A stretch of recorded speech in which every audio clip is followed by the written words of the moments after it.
अस्सलाम वालेकुम to all. आज का जो हमारा पहला सेशन है ये जो है ना आगाज है इस एक तेज और लंबे सेशन का।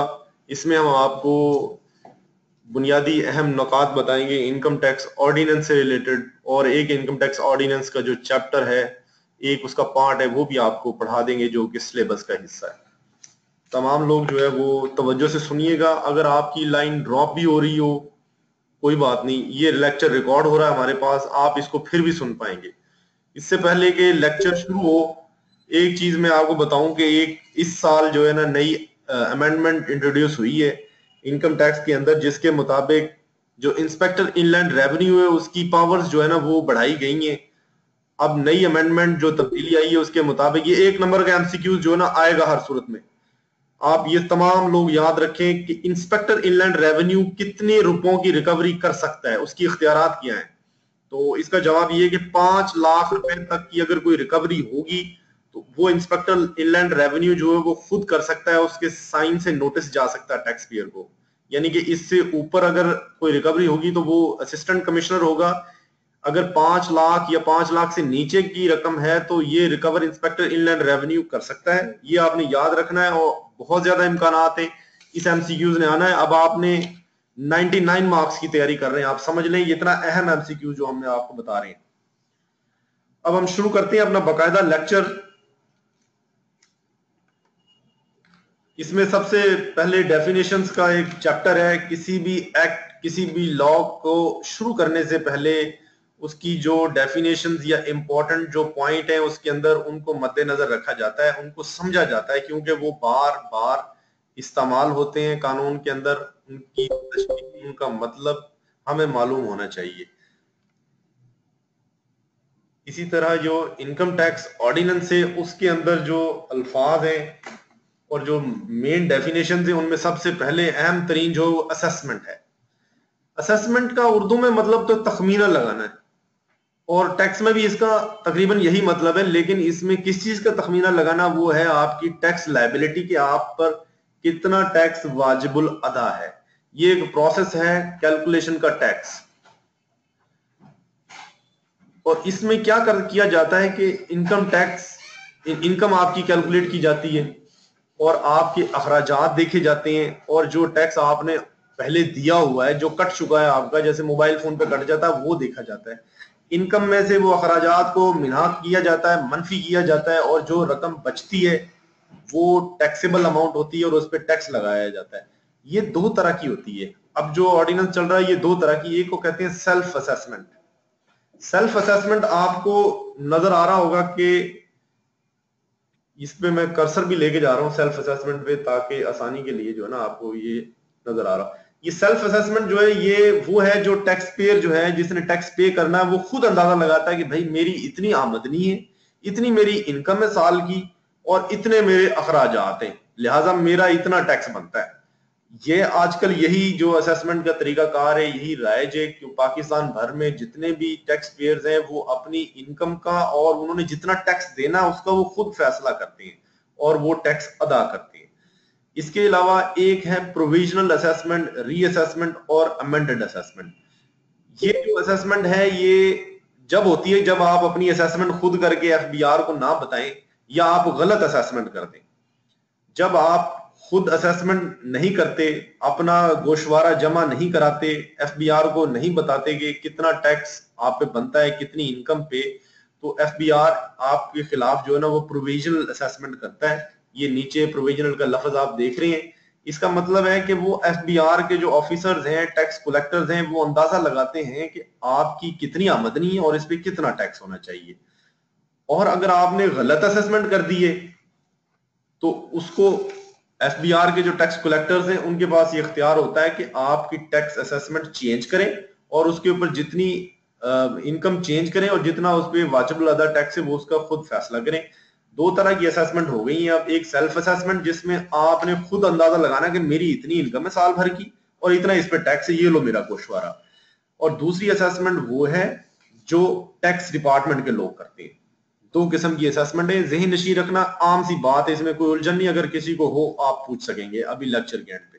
नोट करते जाएं, कागज पेंसिल एक पकड़ के, पॉइंट जो समझ ना आ रहा हो उसको नोट कर लें, ताकि अगर जब सवालात शुरू हो तो आपके जहन से वो निकल ना जाए, आप पूछ ही लें आज।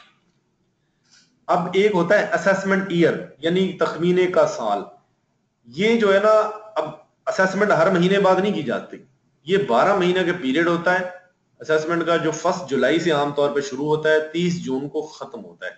और क्योंकि असेसमेंट साल में एक मरतबा की जाती है बस, ये इनकम टैक्स में असेसमेंट 1 साल बाद होती है, गोशवारे 1 साल बाद जमा करानी होती है। 1 साल बाद आप एफबीआर को बताते हैं मेरी इतनी इनकम है और इस पे इतने टैक्स लगता है और इतना मैं दे रहा हूं। ठीक होगा जी, ये उम्मीद है सबको समझ आ गया होगा ये पॉइंट। इसके बाद एक है एसोसिएशन ऑफ पर्सन, बहुत सारे लोगों को इसका पता होगा, ये एओपी इसे आम जुबान में कहते हैं एब्रीविएशन करके। ये भी आपको पता होना चाहिए कि एओपी क्या होती है। इसमें एक फर्म जो है वो एक या दो से ज्यादा लोग जब कोई कारोबार करते हैं मिलके, तो वो एओपी होती है, यानी कि वो एसोसिएशन बन जाती है पर्सन की। इसकी किस्में है, या तो वो फर्म जो है रजिस्टर्ड हो, जैसे कि यहाँ पे एक रजिस्टर्ड फर्म का ये देख सकते हैं आप, ये या अनडिवाइडेड फैमिली हो, या आर्टिफिशियल जुरिडिकल पर्सन हो। जो कि आर्टिफिशियल पर्सन ये होता है कि जो लीगल फिक्शन में बनाया जाता है, हकीकत में नहीं होता वो, लेकिन लॉफुली वो एक पर्सन होता है जिसे हम ट्रीट करते हैं। लेकिन एक कंपनी जो है ना, वो एओपी की डेफिनेशन में शामिल नहीं है। बहुत सारे लोगों को तो पता होगा, लेकिन जिनको नहीं पता वो याद रखें, एओपी और कंपनी अलग अलग चीजें। इसके बाद एक कॉन्सेप्ट है एग्रीकल्चर इनकम का, ये काफी अहम कॉन्सेप्ट है। इसको आपने ज़हन नशी कर लें कि सेक्शन 41 में डील होता है। सेक्शन अगर अभी याद नहीं भी हो रहा, कोई मसला नहीं, ये आपको आहिस्ता आहिस्ता दोबारा 3 बार पढ़ेंगे तो ये याद हो जाएगा। एग्रीकल्चर इनकम जो है वो टैक्स के अंदर उसकी मतलब और है, आम जुबान में, आम इलाकाई जुबान में या समझ में इसकी मतलब कुछ और हो सकते हैं, लेकिन टैक्स में एक खास मतलब है। इसका मतलब वो इनकम है जो आपने किसी जमीन से हासिल की हो, ऐसी जमीन से हासिल की हो जो पाकिस्तान में मौजूद हो, और वो जमीन एग्रीकल्चर पर्पस के लिए इस्तेमाल भी होती रही हो। ठीक है ना, ये अब आपने इसकी शर्त देख ली कि ये वो इनकम है जो लैंड से हासिल होती है, और वो लैंड जो पाकिस्तान में मौजूद है, यानी कि पाकिस्तानी जमीन से आमदनी हो, और वो जो लैंड है वो भी एग्रीकल्चर के पर्पस के लिए इस्तेमाल कर रहे हो आप, खेती बाड़ी के लिए, जिसे हम एग्रीकल्चर पर्पस कहते हैं। ठीक है, अब इसमें क्या होगा, इसमें शामिल ये है कि अगर आप कल्टीवेशन कर रहे हैं, ज़राअत कर रहे हैं, तो चीजें आप उससे उगाते हैं, बेचते हैं, वो भी एग्रीकल्चर इनकम है। अगर आपकी ज़रूरी जमीन है, आपने गांव में वो किराए पे दे दी है, किसी को ठेके पे दे दी है, तो उससे जो पैसे आ रहे हैं वो भी आपकी एग्रीकल्चर इनकम है, क्योंकि एग्रीकल्चर जमीन से हासिल कर रहे हैं आप, जो जमीन पाकिस्तान में सिचुएटेड है। हाँ, इसके लिए एक बात अहम है कि जो भी एग्रीकल्चर इनकम जो है ना, आप उसको मीनिंग देनी है। एग्रीकल्चर प्रोड्यूस जो आप यानी कि लें, अगर उसको एग्रीकल्चर इनकम में शामिल करें, उसको समझें कि उसको बेचने से एग्रीकल्चर इनकम हासिल होगी, तो वो एग्रीकल्चर प्रोड्यूस, वो सब्जी, वो फसल, वो फल ऐसा हो जिसमें इंसान की एफर्ट हो। मिसाल के तौर पे, अगर किसी के खेत में कोई चीज लगी हुई है, दरख्त उगाया है, लेकिन उस इंसान का उसको उगाने में कोई किरदार नहीं है, वो खुद बीज उगा, किसी परिंदे ने फेंका बीज, वहां पे बीज उगा, उसमें दरख्त आ गया, वो दरख्त आपने बेच दिया, तो वो आपकी एग्रीकल्चर इनकम नहीं है। एग्रीकल्चर वो इनकम है, आपने एक दरख्त लगाया, एक फसल लगाई, और फिर आपने उसको पानी दिया, आपकी मेहनत उसमें शामिल हो। जैसे आपके खेत में जड़ी बूटियां लगी हुई है, आपने नहीं लगाई, कुदरती तौर पर लगी हुई है, अगर आपने वो काट के बेच दी, तो उससे हासिल होने वाली आमदनी एग्रीकल्चर इनकम नहीं है, क्योंकि इंसान की एफर्ट उसमें कहीं पे हुई नहीं है। आपको उम्मीद है ये बात समझ आ गई होगी। अब हम थोड़ा सा आगे बढ़ते हैं, जहां पे जो बात ना समझ आए उसको नोट कर लें, ताकि आप जो है उससे बाद में पूछ सकें। अब इसमें कुछ चीजें ऐसी हैं जो एग्रीकल्चर इनकम में शामिल नहीं है। फिशिंग जो है ना, इसको आमतौर पे, या फिशरीज को एग्रीकल्चर समझा जाता है मुआशियत की जुबान में। आम तौर पे जो ज़राई डिपार्टमेंट होते हैं, जैसे सिंध में, पंजाब में, खैबर पख्तूनख्वा में, जो महकमे फिशरीज और एग्रीकल्चर का एक ही महकमा होता है, लेकिन ये डिपार्टमेंट एक वहां तो हो सकता है, लेकिन टैक्स की जुबान में जो इनकम आपको हासिल होती है मछलियां बेचने से, तालाब में पालने से, वो एग्रीकल्चर इनकम नहीं है, बल्कि वो बिजनेस इनकम है। उसे समझा जाएगा आपने कारोबार से लिए। असल में ये इनकम जो ना टैक्स में डिफरेंट इसकी टाइप्स होती हैं, क्योंकि हर टाइप का रेट अलग होता है, इसलिए इनकी तफरीक की जाती है। अब बलूचिस्तान में जो लोग हैं, माइनिंग वहां पे होती है, लोरलाई में माइनिंग होती है, मच में होती है, हैदराबाद में होती है, सांगड़ में होती है, करक में होती है, मियाँ वाली में जो लोग हैं वहां होती है, सरगोदा के अंदर हो रही है, डीजी खान में होती है। माइनिंग भी जो है ना वो है लैंड, लेकिन उसका उसको उससे हासिल होने वाली आमदनी एग्रीकल्चर नहीं कहलाएगी। इसी तरह अगर किसी जमीन के ऊपर बाजार कायम है, वो भी एग्रीकल्चर इनकम नहीं कहलाएगी, उससे हासिल होने वाली आमदनी। अगर आप चावल को प्रोसेस करते हैं या गंदम की पिसाई करते हैं फ्लोर मिल में, राइस मिल में, तो उसे भी हम एग्रीकल्चर इनकम नहीं कहेंगे, क्योंकि वो बिजनेस इनकम में आएगी शामिल। ठीक हो गया ना। और इसी तरह कॉटन फैक्ट्री है, उसमें भी एग्री कॉटन से वो निकालते हैं सीड कॉटन का, लेकिन उसे भी हम कॉटन फैक्ट्री की आमदनी को एग्रीकल्चर आमदनी नहीं कहेंगे। इसी तरह भट्टा आप तमाम लोगों के इलाके में होगा, कराची में तो नहीं होते, बाकी जगहों पे भट्टा होते हैं जिनसे ईंटें बनाई जाती हैं कच्ची, उससे हासिल होने वाली आमदनी हालांकि वो लैंड से हासिल हो रही है, लेकिन वो भी एग्रीकल्चर इनकम नहीं है, क्योंकि उसमें कोई एग्रीकल्चरल प्रोसेस नहीं है। उसमें तो ईंटें बना रहे हैं आप, वो उगाते तो नहीं ना ईंटें, वो तो मैन्युफैक्चरिंग है, ईंटें बनाने का अमल है। उम्मीद है ये बात भी आपको समझ आ गई होगी। अब हम आगे चलते हैं। अब कैपिटल एसेट की डेफिनेशन जरूरी है आप लोगों को समझना। कैपिटल एसेट हर किसी भी किस्म की कोई भी जायदाद या प्रॉपर्टी है जो एक बंदे के पास हो, उसको कैपिटल एसेट कहेंगे। लेकिन इसमें कुछ चीजें शामिल नहीं है। ये चीजें जो मैं हाईलाइट कर रहा हूं ये कैपिटल में शामिल नहीं है। स्टॉक एंड ट्रेड वो चीजें हैं जो आपने अपने पास रखी हुई हैं आगे बेचने के लिए। आगे बेचनी आपने, आप शॉपकीपर हैं, आप दुकान में सौदा लेके आए, आपने साबुन लिया, शैम्पू लिया, वो स्टॉक इन ट्रेड है, वो तो आपने बेच देना, वो आपका कैपिटल एसेट नहीं है। हाँ अलबत्ता आपकी शॉप में पड़ा हुआ जो फ्रिज है ना, वो आपने बेचना नहीं, वो आपका कैपिटल एसेट है। तो कोई भी प्रॉपर्टी अगर आपके पास है जो स्टॉक इन ट्रेड या रॉ मटेरियल या कंज्यूमेबल स्टोर्स नहीं है, तो वो आपका कैपिटल एसेट है। रॉ मटेरियल क्या होता है जी, आप कपड़ा लेते हैं जिससे आप सिलाई करके आगे रेडीमेड कपड़े बना लेते हैं, या धागे से कपड़े बना लेते हैं, धागा आपका रॉ मटेरियल है। या कोई और कंज्यूमेबल स्टोर्स वो होते हैं जो किसी और चीज की बनाने में इस्तेमाल होते हैं, जैसे किसी फैक्ट्री की, मेडिसिन की फैक्ट्री में कोई केमिकल हो सकता है, वो कंज्यूम हो रहा है किसी गोली को बनाने के लिए, तो ये कैपिटल एसेट नहीं होगा। कैपिटल एसेट सिर्फ वो है जो स्टॉक इन ट्रेड नहीं है, रॉ मटेरियल नहीं है, कंज्यूमेबल नहीं है, और कोई भी प्रॉपर्टी है। और इसके अलावा जो है कैपिटल एसेट की एक निशानी ये भी है कि वो आम तौर पे जो ना मुकम्मल तैयार शुदा होता है। लेकिन फिर भी आप ये देख लें कि स्टॉक इन ट्रेड नहीं होगा, बेचने के लिए नहीं होता वो रोज रोज। रॉ मटेरियल नहीं होता वो, बस ये कि अगर आपने वो चीज ली तो उसको आप कभी कभी बेचती हैं। अगर आप फ्रिज खराब हो गया तो बेच दिया, नया ले लिया। जो लोग आ रहे हैं जा रहे हैं, आप बेफिक्र रहें। आप इसको अगर इंटरनेट कनेक्टिविटी की वजह से किसी को कोई मसला कहीं भी हो रहा है तो आप इस लेक्चर को हूबहू ऐसे सुन पाएंगे रिकॉर्डेड फॉर्मेट में। अब एक फाइलर है, अल्फाबेटिकली हम चल रहे हैं डेफिनेशंस को लेके। फाइलर क्या होता है, बड़ा आप चर्चा सुनते होंगे फाइलर क्या होता है। फाइलर वो होता है जो अपने गोशवारे जमा करा दे। एफबीआर ने एक लिस्ट बनाई हुई है जिसको कहते हैं एक्टिव टैक्स पेयर लिस्ट। ये एफबीआर की वेबसाइट पे भी पड़ी हुई है।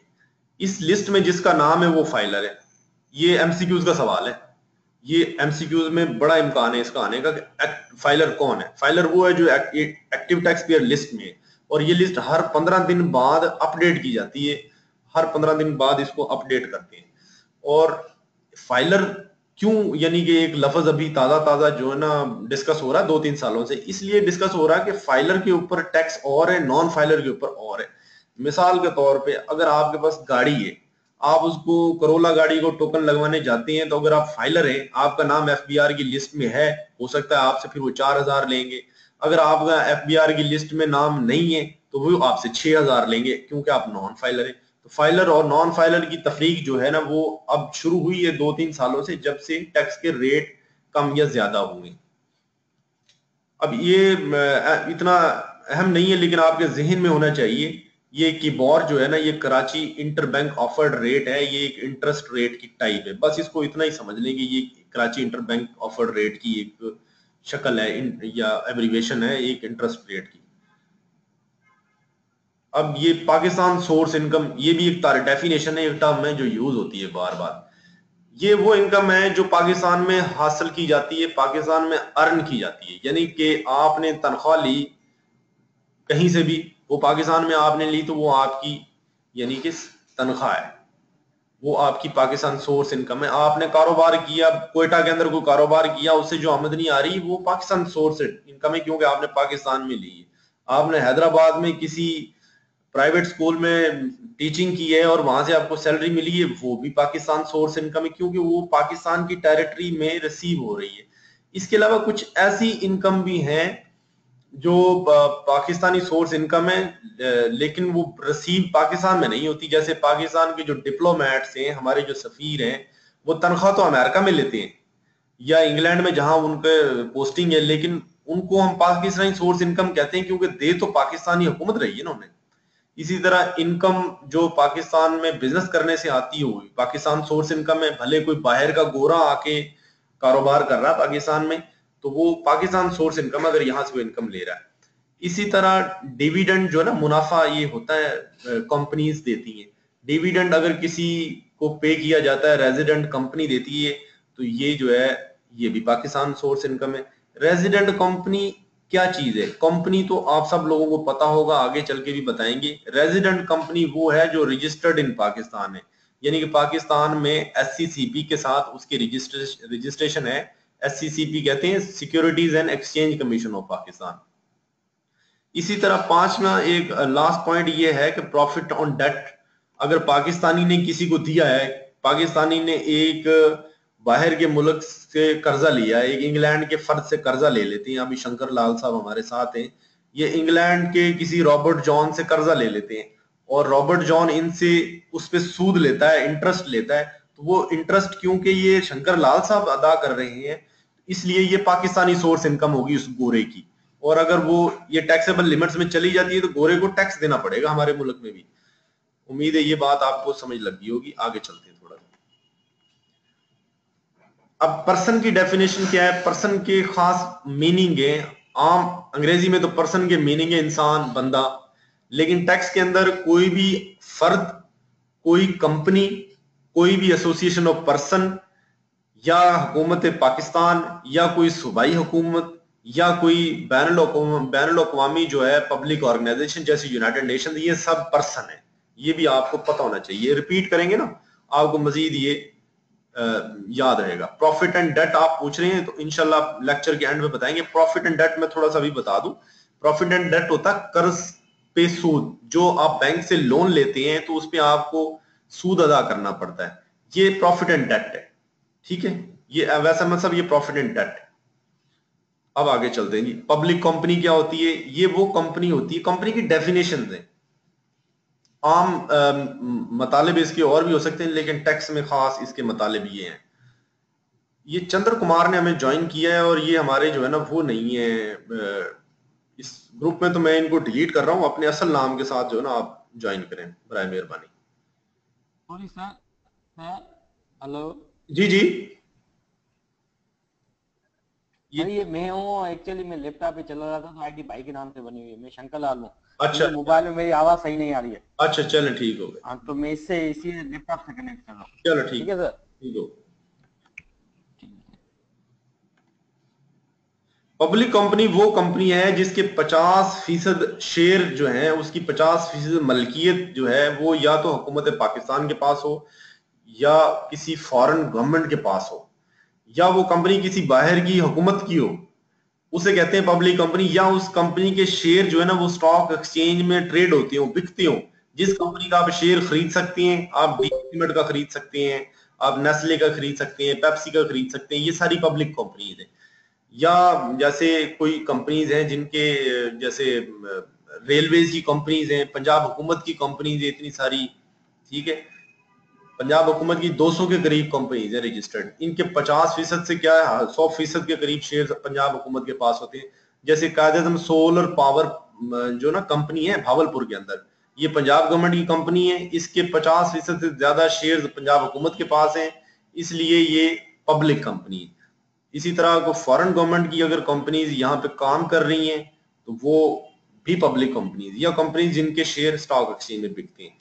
प्राइवेट कंपनी वो कंपनी होती है जो पब्लिक कंपनी ना हो, यानी कि जिसके शेयर ना बिकते हों या जो जिसकी 50% से ज्यादा मलकियत गवर्नमेंट के पास ना हो। इसकी मिसालें जैसे शंकर जो है वो एक कंपनी बना लेते हैं तो शंकर लाल एंड कंपनी वो बना सकते हैं, वो प्राइवेट कंपनी होगी।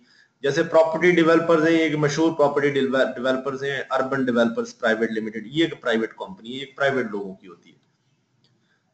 अब इसी तरह रेजिडेंट पर्सन है, ये एक डेफिनेशन है, ये सिर्फ टैक्स के लिए इस्तेमाल होती है, आम इस्तेलाह में लोग इसे इस्तेमाल नहीं करते। इसका ताल्लुक आपकी नेशनैलिटी के साथ नहीं होता, जैसा कि आपको शायद इसका मतलब, इसका वर्ड को देखते हुए महसूस हो रहा हो कि जो बंदा रहता हो रेजिडेंट पर्सन वो है।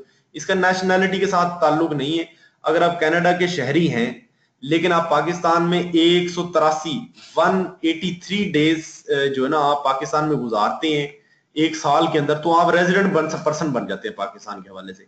और एक रेजिडेंट पर्सन को गोशवारा जमा कराना पड़ता है, अपने साल का इनकम बतानी पड़ती है, उस पर टैक्स भी देना पड़ता है।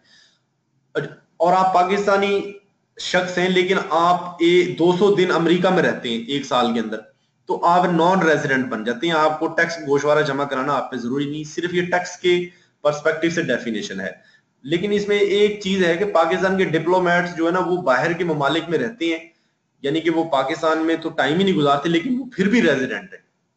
ये इसमें एक एक्सेप्शन है, ये आप थोड़ा सा जहन में रखिएगा, दोबारा रिपीट भी कर सकती हैं इसको। नॉन रेजिडेंट पर्सन वो है जो रेजिडेंट नहीं है, यानी कि जो 183 डेज से कम पाकिस्तान में गुजारता है वो नॉन रेजिडेंट है। सिंपल डेफिनेशन इसकी ये भी है।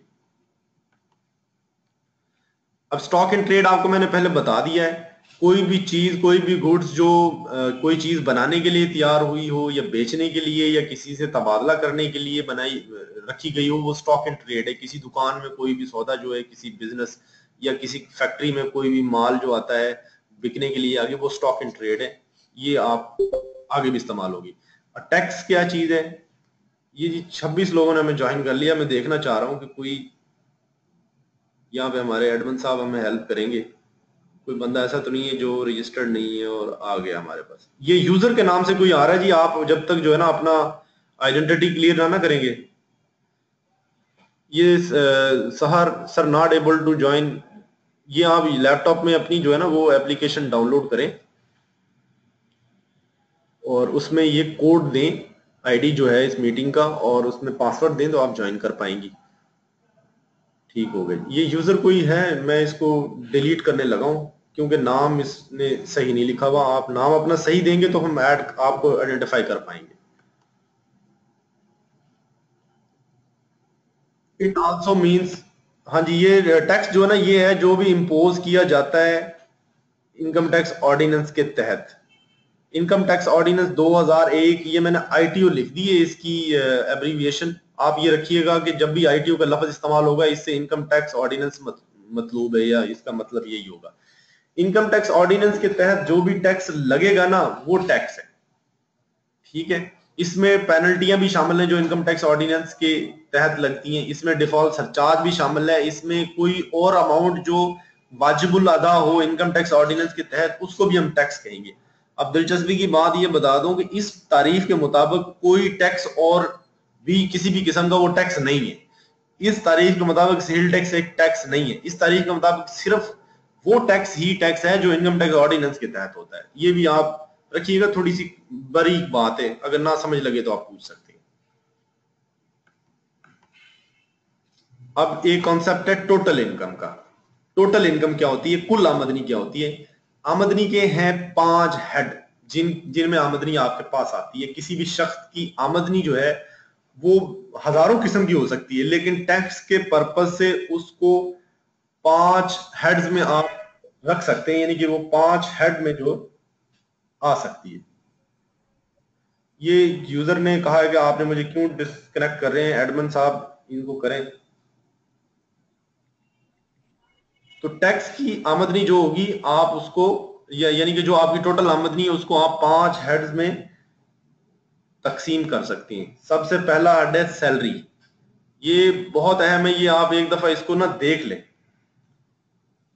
तसल्ली से। सैलरी, अगर आपने कोई आमदनी ली है या तो वो सैलरी होगी या वो बिजनेस की इनकम होगी, या इनकम फ्रॉम प्रॉपर्टी होगी, या फिर इनकम फ्रॉम कैपिटल गेन्स होगी, या इनकम फ्रॉम अदर सोर्सेज होगी, और उसे कुछ नहीं कह सकते। इन 5 चीजों के अलावा उसे कुछ नहीं कहेंगे। कोई भी आपने आमदनी हासिल की है वो ये 5 चीजें होंगी, और इन जब 5 की 5 आमदनियों को मिला दें, इन सबको हम जमा कर दें आपस में, तो वो आपकी टोटल इनकम बन जाएगी। टोटल इनकम, थोड़ा सा फर्क होता है, एक होती है टैक्सेबल इनकम, एक होती है टोटल इनकम। इनमें थोड़ा सा फर्क रखना है। टोटल इनकम वो है आपकी जो 5 हेड्स की आमदनियों को जमा कर दें तो वो आपकी टोटल इनकम है। आगे हम चलते हैं, आगे आपको बताएंगे कि टैक्सेबल इनकम क्या होती है। टैक्सेबल इनकम होती है कि आपकी जो टोटल इनकम है ना, जो पिछले 5 हेड्स हमने डिस्कस किए हैं, उनके उन, उन, उन, उनकी जो आमदनी है ना, वो टोटल उसको उसमें से अगर डिडक्टिबल निकाल देना अलाउंसेस, तो वो आपकी टैक्सेबल इनकम निकल आती है। अब इसको मैं आगे आपको थोड़ा सा समझाऊंगा। डिडक्टिबल अलाउंस आपको मैं बता दूं, ये एडमन साहब की मुझे कॉल आ रही है, मैं कॉल ले लूं। जी जी जी जी जी जी जी जी, आपकी आवाज कट गई। ये एडमन साहब कॉल कर रहे थे जी। टैक्सेबल इनकम जो है वो होती है टोटल इनकम, जैसे हमने पिछली स्लाइड पे देखा था। मैं आपको पिछली स्लाइड दोबारा दिखा रहा हूं। ये इसमें 5 हेड दें, इसके अंडर जो है ना वो टोटल इनकम है। इन इनकम को जमा करें तो वो टोटल इनकम है। और इस टोटल इनकम में ये 5 हेड्स की जो इनकम है, इसमें से अगर डिडक्टिबल अलाउंसेस निकाल दें तो वो आपकी टैक्सेबल इनकम है। अब डिडक्टिबल अलाउंसेस क्या है, इस ये नीचे आप पढ़ेंगे तो नीचे दिया हुआ है। डिडक्टिबल अलाउंसेस हैं ज़कात और वर्कर्स वेलफेयर फंड। इसकी तफसील में ना जाएं, आप सिर्फ सिंपल सा याद रखें, ज़कात ही ज्यादा पूछा जाएगा आपसे। ये डिडक्टिबल अलाउंस है, यानी कि आप टोटल इनकम में से इसको निकाल दें तो वो जो इनकम बचेगी वो टोटल इनकम, टैक्सेबल इनकम होगी आपकी। आपको ये समझ लग गया होगा, आगे चलेंगे। अगर नहीं आपको समझ लगा तो आप इसको नोट रखें, हम इंशाल्लाह आपको सेशन के एंड में बता देंगे। अब इसमें एक कैलकुलेशन न्यूमेरिकल छोटा सा बनाया है। हमारे मेंबर हैं हाफिज जुहेब अकरम साहब। अगर वो 5 लाख रुपए एक साल में तनख्वाह कमाते हैं, ठीक है ना, ये 5 लाख मैंने दिखाई है उनको, जब वो भर्ती हो जाएंगे इंशाल्लाह वो 5 लाख से भी ज्यादा कमाया करेंगे। 5 लाख वो सैलरी कमाते हैं। 1 लाख रुपए उन्होंने अपनी कोई दुकान जो है ना वो रेंट पे दी हुई है, और 3 लाख रुपए उनकी लॉटरी निकल आई है, और उसी साल में उन्होंने 20,000 रुपए जक़ात दे दी है। तो इसकी उनकी टोटल इनकम क्या होगी और टैक्सेबल इनकम क्या होगी? टोटल इनकम तो ये होगी कि उनकी सैलरी जो है उसको ऐड करेंगे हम पहले, सैलरी 5 लाख रुपए, रेंट मिला जो इनकम फ्रॉम प्रॉपर्टी उसको ऐड करेंगे, लॉटरी से जो जगह उन्होंने जीती है रकम उसको ऐड करेंगे, ठीक है। इन इनकम को ऐड करेंगे तो ये हमारे पास 9 लाख रुपए बनते हैं। ये देखिए मैंने नीचे जो है ना ये ऐड भी कर दी सारी आपको, ये 9 लाख बन रहे हैं, ये इनकी टोटल इनकम है। और इस टोटल इनकम में से अगर हम डिडक्टिबल अलाउंस जो कि 20,000 रुपए जक़ात है वो अदा कर दें तो ये कैलकुलेशन नीचे गलत होगी, ये 8,80,000 रुपए बनते हैं। ये वाली कैलकुलेशन ये गलत हो गई, जरा ये 8,80,000 बनते हैं। 8,80,000 रुपए टैक्सेबल इनकम बनती है इनकी, ज़ुहैब अकरम साहब की, जिस पे ये टैक्स अदा करेंगे साल के एंड में जब ये अपने गोशवारे जमा कराएंगे। एक छोटा सा न्यूमेरिकल था। अब आगे तारीफ है टैक्स पेयर क्या होता है। टैक्स पेयर वो पर्सन है जो आमदनी कमाता है जिस पे टैक्स लग सकता है या टैक्सेबल है, या ऐसा शख्स जो टैक्स पेयर को रिप्रेजेंट कर रहा है। अगर आप तनख्वाह कमाते हैं, तनख्वाह आपने लेते हैं कहीं से और उस पर टैक्स लगता है, आप एक टैक्स पेयर हैं, और आपको आपकी नुमाइंदगी करने वाला कोई भी शख्स जो है वो भी टैक्स पेयर ही होगा। अगर आपका वकील आपके बिहाफ पे जाता है टैक्स के डिपार्टमेंट में तो वो भी टैक्स पेयर समझा जाएगा, क्योंकि वो आपको रिप्रेजेंट कर रहा है। इसके अलावा जो टैक्स रोकते हैं विद होल्डिंग एजेंट उसको कहते हैं। आगे चल के हम ये वाज़ेह करेंगे विद होल्डिंग एजेंट क्या होता है।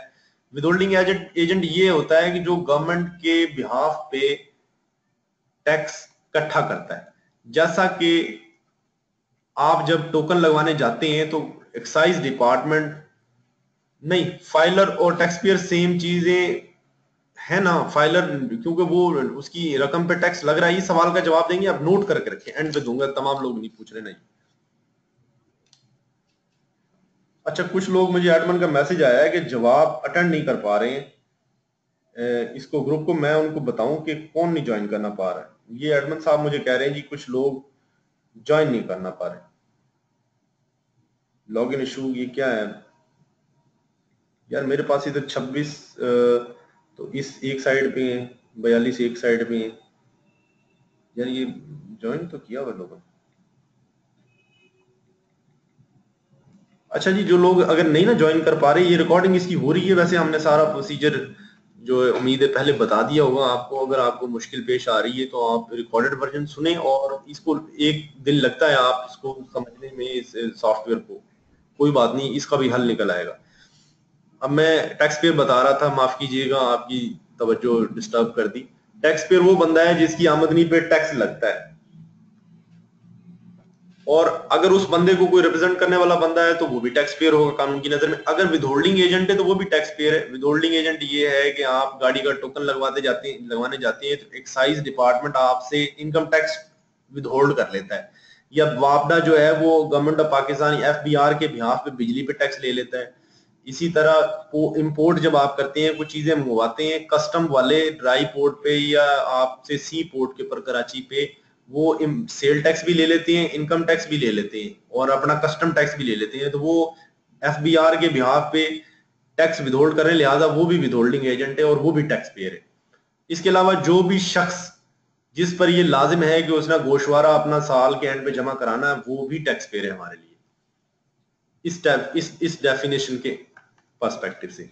अब एग्जांपल मैं कुछ दे रहा हूं टैक्स पेयर की, आपको अगर लगे कि इसमें से आपकी चीज को क्लियर नहीं हो रही तो आप इसको नोट कर लीजिएगा। पेंसिल और कागज रखेंगे ना तो हमेशा आपके लिए आसानी रहेगी, आप चीजें जो है ना वो नोट कर सकेंगे। कोई भी शख्स जो 4 लाख से ज्यादा की आमदनी कमा रहा है उसे गोशवारा जमा कराना पड़ेगा। जिसको गोशवारा जमा कराना पड़ेगा वो टैक्स पेयर है, आप सबसे पहले ये देख रहे होंगे। ठीक है जी। कोई भी ऐसा शख्स जो 2 लाख रुपए किराया लेता है, उसने अपनी किराए पे जगह दी हुई है, कोई घर दिया हुआ है, कोई शॉप दी हुई है, और 2 लाख रुपए सालाना उसका किराया बन जाता है, तो उससे भी गोशवारे जमा कराने पड़ेंगे टैक्स के। तो वो भी जो है अपना टैक्स पेयर है, उसको भी क्योंकि रिटर्न जमा कराना पड़ा है। कंपनी कोई भी है, चाहे वो लॉस में जा रही है, उसकी 1 रुपए भी आमदनी नहीं है, वो टैक्स पेयर है हर सूरत में। इसी तरह कोई भी नॉन प्रॉफिट ऑर्गेनाइजेशन, वो भी एक टैक्स पेयर है। इसी तरह कोई भी इंसान, कोई भी बंदा जिसकी 500 यार्ड्स की या इससे ज्यादा की जमीन है, ये मेरा ख्याल है कोई 5 मरले बनती है शायद 500 यार्ड्स, तो वो भी टैक्स पेयर है। इसी तरह किसी बंदे का फ्लैट है जिसका कवर्ड एरिया 2000 स्क्वायर फीट है किसी भी शहर में किसी भी जगह पे, वो भी टैक्स पेयर है क्योंकि उसे भी गोशवारा लाजमी जमा कराना है। इसी तरह कोई भी शख्स अगर एनटीएन होल्डर है, यानी कि नेशनल टैक्स नंबर उसके पास है, इसका भी हम एब्रीविएशन बताएंगे, इसको भी याद रखें कि नेशनल टैक्स नंबर जो है ये एनटीएन होता है, ये आपका टैक्स नंबर होता है। आजकल ये आपका CNIC जो है आपका शनाख्ती कार्ड नंबर है, इसको एनटीएन कहते हैं।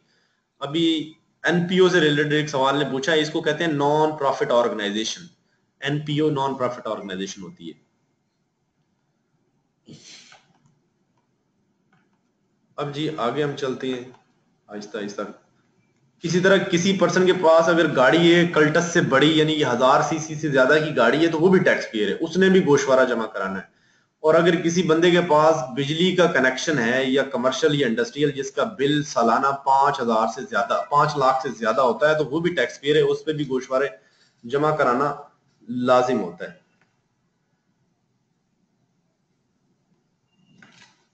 इसी तरह जी अब टर्नओवर है। टर्नओवर ये है कि आपने एक साल में बिजनेस करते हैं और आपको जितनी भी रिसीट्स है ना, जितने भी पैसे आपके पास आए हैं, आपने जितने की भी चीजें बेची हैं, वो आपका टर्नओवर है। ग्रॉस रिसीट्स जो है ना आपकी, वो आपकी टर्नओवर है। लेकिन इस ग्रॉस रिसीट्स में अगर आपने कोई टैक्स, सेल टैक्स शामिल किया हुआ, तो वो ग्रॉस रिसीट्स का पार्ट बनते हुए टर्नओवर नहीं होगा, बल्कि ये सिर्फ ग्रॉस रिसीट्स जो अमाउंट टैक्स के अलावा, टैक्स ईयर बता देंगे जी आपको। टैक्स ईयर छोड़ दिया तो मैं पीछे चलता हूँ,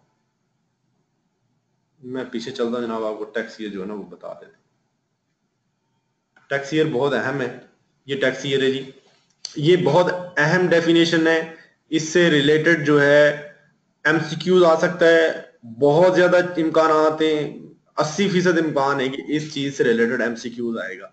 टैक्स ईयर क्या होता है? ये 12 महीने का पीरियड होता है, और ये 2 तरह के टैक्स ईयर होते हैं बुनियादी तौर पे। इससे ज्यादा भी होते हैं, लेकिन आपकी समझ के लिए दो तरह के। एक टैक्स ईयर को कहते हैं नॉर्मल टैक्स ईयर। ये 12 महीने का पीरियड होता है जो हर साल 1 जुलाई से शुरू होता है और 30 जून पे खत्म होता है। अब जो टैक्स ईयर चल रहा है, हालांकि इस वक्त जो है हमारा टैक्स ईयर 2016 है, यानी कि हमारा वैसे आम ईसवी साल जो है वो चल रहा है 2016, लेकिन टैक्स की जुबान में जो इस वक्त साल चल रहा है इसने 30 जून को खत्म होना है आगे जाके, और ये पिछली 1 जुलाई से शुरू हुआ है। इसको हम टैक्स ईयर 2017 कहते हैं। टैक्स की जुबान में अब जो वक्त है, ये दिसंबर जो चल रहा है, ये इसको दिसंबर को अगर काउंट करेंगे तो ये टैक्स ईयर 2017 का महीना चल रहा है, क्योंकि ये नॉर्मल टैक्स ईयर है। नॉर्मल टैक्स ईयर 12 महीने का पीरियड होता है, कोई भी टैक्स ईयर 12 महीने का पीरियड होता है, और ये नॉर्मल टैक्स ईयर 1 जुलाई से लेकर 30 जून तक होता है, 12 महीने का पीरियड। एक स्पेशल टैक्स ईयर भी होता है, ये बिजनेस जो करते हैं या कंपनीज होती है ना, उनके लिए होता है। ये भी 12 महीने का वक्त होता है, लेकिन ये मुख्तलिफ हो सकता है, 1 जुलाई से 30 जून तक नहीं होता, बल्कि ये 1 जनवरी से 31 दिसंबर तक होता है आम कंपनीज के लिए। इस तरह जो चावल का काम करते हैं उनके लिए अलग होता है, जो कपास का काम कर रहे हैं उनके लिए अलग होता है। वो स्पेशल टैक्स ईयर इसलिए कहते हैं कि ये हर बंदे के लिए नहीं होता, ये खास खास जो बिजनेस लोग कर रहे हैं उनके लिए होता है, इसकी कैटेगरी कम होती है। ये दो तरह के टैक्स ईयर है, एक स्पेशल टैक्स ईयर है, ये एक नॉर्मल टैक्स ईयर है। ये आप दोनों ने याद रखनी है। टैक्स ईयर होता 12 महीने का पीरियड ही है, ठीक है, लेकिन स्पेशल टैक्स ईयर और नॉर्मल टैक्स ईयर में फर्क हो सकता है। ये टर्नओवर आपको बता दिया जी। ये ग्रॉस रिसीट्स होती हैं, जो आपको सेल, आपने चीजें बेची हैं या आपने सर्विसेज डिलीवर की हैं या आपने कॉन्ट्रैक्ट कोई किया है, उसको एग्जीक्यूट किया, उसको पूरा किया, उससे आपको हासिल होती हैं। इसको टर्नओवर कहते हैं, ये आपका टर्नओवर है। अभी इन डेफिनेशंस वाला जो है ना चैप्टर खत्म हो गया। ये जो पीछे जितनी भी चीजें बताई हैं आपको, ये बुनियादी बुनियादी चीजें आगे इस्तेमाल होंगी, आगे जो भी हम लेक्चर हमारे होंगे उनमें ये बार बार आएंगी, तो आप इनको जहन नशीं कर लीजिएगा। और ज्यादा कोई किताब पढ़ने की जरूरत नहीं, अगर स्लाइड्स आप देख लेंगे तो आपको उनमें से चीजें वो जहन नशीं रह जाएंगी, आपका कॉन्सेप्ट वो बन जाएगा।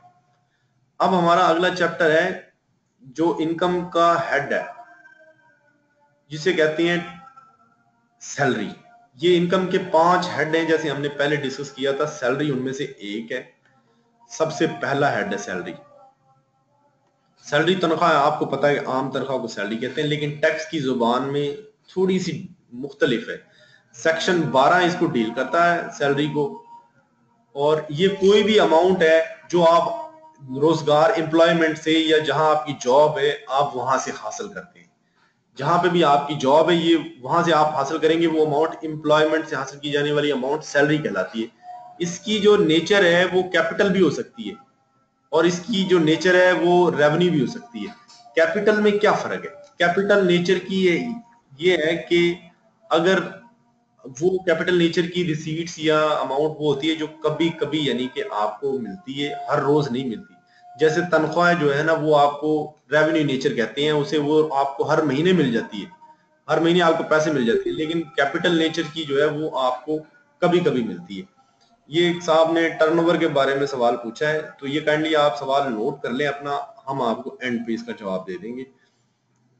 जिसका भी कोई सवाल है वो नोट करके रखें।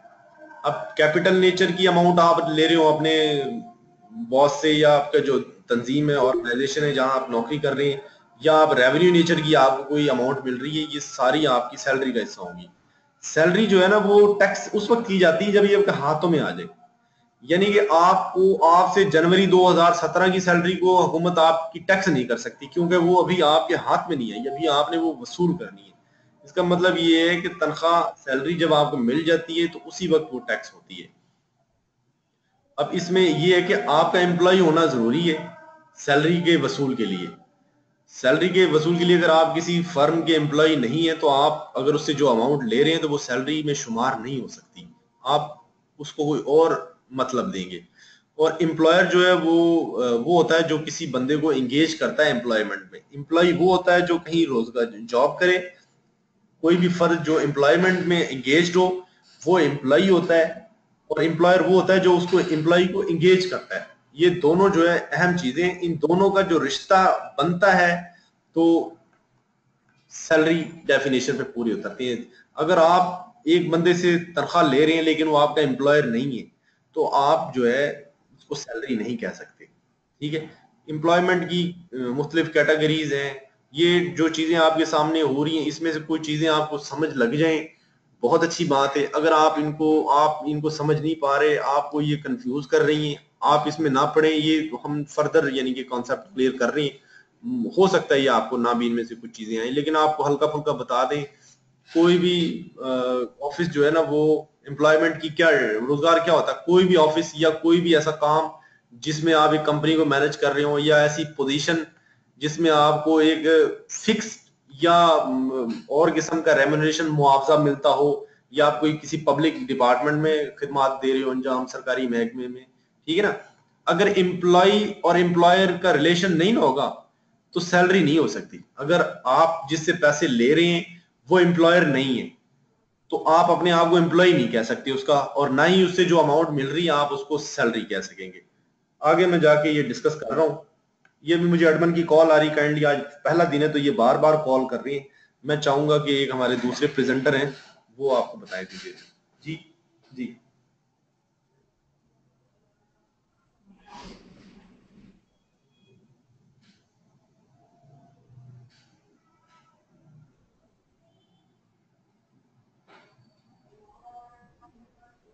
हाँ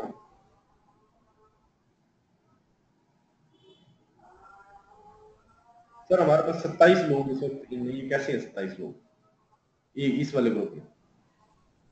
मैं करता हूँ सलमान सर, ये प्यारी।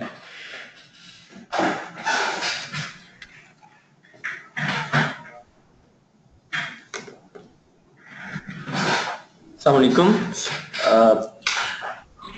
अच्छा, हम इस पे अभी एम्प्लॉयमेंट पे बात कर रहे थे, जिसमें हमने बताया गया था, अकबर ने आपको भी बताया है कि कोई भी आपका रिलेशनशिप अगर एम्प्लॉयमेंट नेचर का विद योर एम्प्लॉयर है, तो अगर आपको कोई पेमेंट होती है, कोई वेज मिलती है, कोई रिम्यूनरेशन मिलती है, ये मुख्तलिफ वर्ड्स हैं।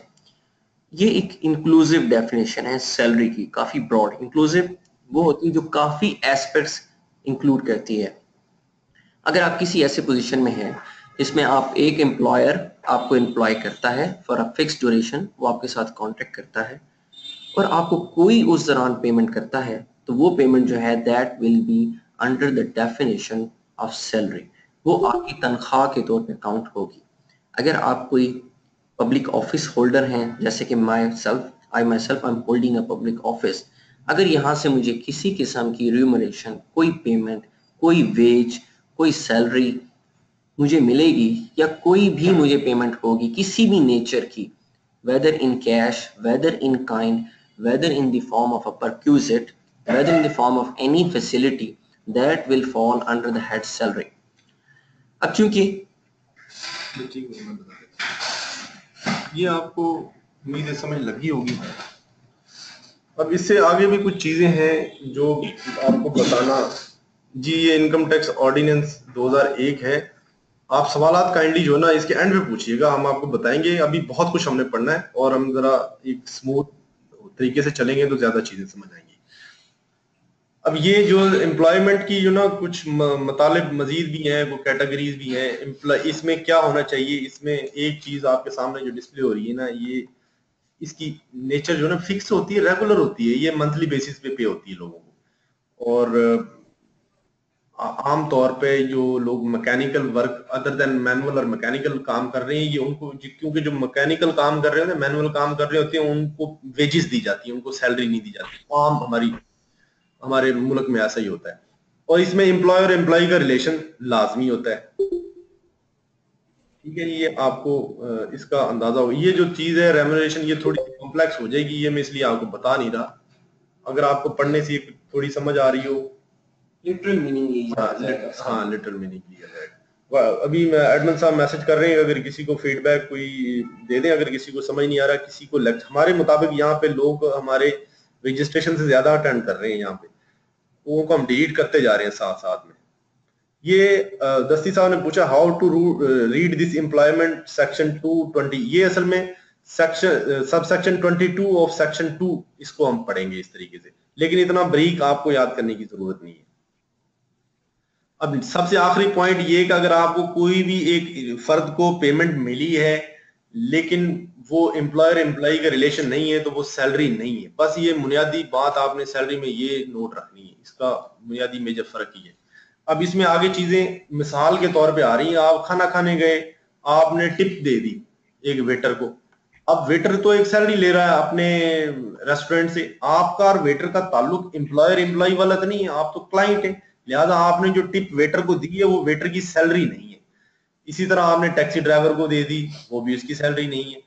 इसी तरह आप गवर्नमेंट कॉलेज में लेक्चरार हैं और पेपर चेक होने आपके पास आ गए। अब आप तो गवर्नमेंट लेक्चरार किसी और कॉलेज के हैं और यूनिवर्सिटी कोई और है जिसने आपको पेपर भेज दिए, तो आप में और यूनिवर्सिटी में एम्प्लॉयर एम्प्लॉय का रिलेशन नहीं यानी कि शामिल। पेमेंट आई है आपको, रिसीट हुई है आपके हाथ में, लेकिन वो सैलरी नहीं कंसिडर होगी। इसी तरह हॉस्पिटल जो शेयर रिसीव करता है अपने अटैच्ड हॉस्पिटल में, प्रोफेसर जो एम्प्लॉयड होते हैं वो भी सैलरी तस्वर नहीं होती। इसी तरह लिक्विडेटर जो ना कंपनीज के अपॉइंट होते हैं, ये थोड़ी टेक्निकल चीजें मैं आपको इसमें नहीं लेके जाता, इसको आप रहने दें, आपको कॉन्सेप्ट आ गया होगा सैलरी क्या है। ठीक है जी। टैक्स में भी रिसीवर अपॉइंट होते हैं, वो मुलाजम नहीं होते टैक्स डिपार्टमेंट के, वो वैसे हायर किए जाते हैं जिन्हें रिसीवर कहते हैं। अगर कोई पैसे हमसे ना वसूल किए जा रहे हो तो गवर्नमेंट जो है ना वो हमें इजाजत देती है कि हम कोई रिसीवर अपॉइंट करते हैं, वो जाके दुकान पे बैठा रहे इस बंदे की उसे टैक्स रिसीव करने के लिए। तो वो जो है वो भी सैलरी नहीं है, क्योंकि हमारा एफबीआर का वो एम्प्लॉय नहीं होता, वो एक आम आदमी हो सकता है। इसमें क्योंकि एम्प्लॉयर एम्प्लॉय का रिलेशन होना जरूरी है सैलरी में, ये बुनियादी चीज है। अब कुछ चीजें ऐसी हैं कि जो आपको यानी कि पता होनी चाहिए कि वो भी सैलरी है। Direct remuneration to the employee in connection with employment, obviously employer employee का रिलेशन है तो ये टैक्सेबल है, ये सैलरी है। ठीक है। इसके अलावा इनडायरेक्ट एडवांटेज इन मनी और गुड्स लिया जाए, जरूरी नहीं कि आपको जो आपका एम्प्लॉयर है वो तनख्वाह दे रहा है तो वही सैलरी होगी, बल्कि अगर आपको उसने सहूलियात दे रखी है, कोई मॉनिटरी नहीं, पैसे की नहीं, आम आपको रहने की सहूलत दी हुई, तो वो भी टैक्स होगी, उसको भी कैलकुलेट किया जाएगा। वो आगे मैं बताऊंगा कैसे कैलकुलेट करेंगे। एम्प्लॉयर की तरफ से दी जाने वाली सहूलियात भी जो है वो भी सैलरी का पार्ट है।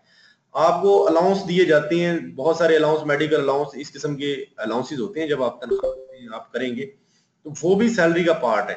लेकिन अगर आपको हुकूमत ने एक अलाउंस दिया, ये आपकी कंपनी ने आपको अलाउंस दिया, यार ये अलाउंस लो, हैदराबाद से टंडू आदम आपने जाना है और ये काम आपने करना है, तो आपको ये अलाउंस दिया, आप काम कर रहे हैं कंपनी के लिए, आप अपनी मर्जी से नहीं जा रहे टंडू आदम पैसे खर्च करके, तो वो अलाउंस जो मिला है वो सैलरी नहीं है, वो सिर्फ एक आपको क्योंकि परफॉर्मेंस ऑफ अलाउंस जॉब के लिए मिल रहा है, जो आपकी जॉब है, तो उसको हम सैलरी में नहीं डालेंगे।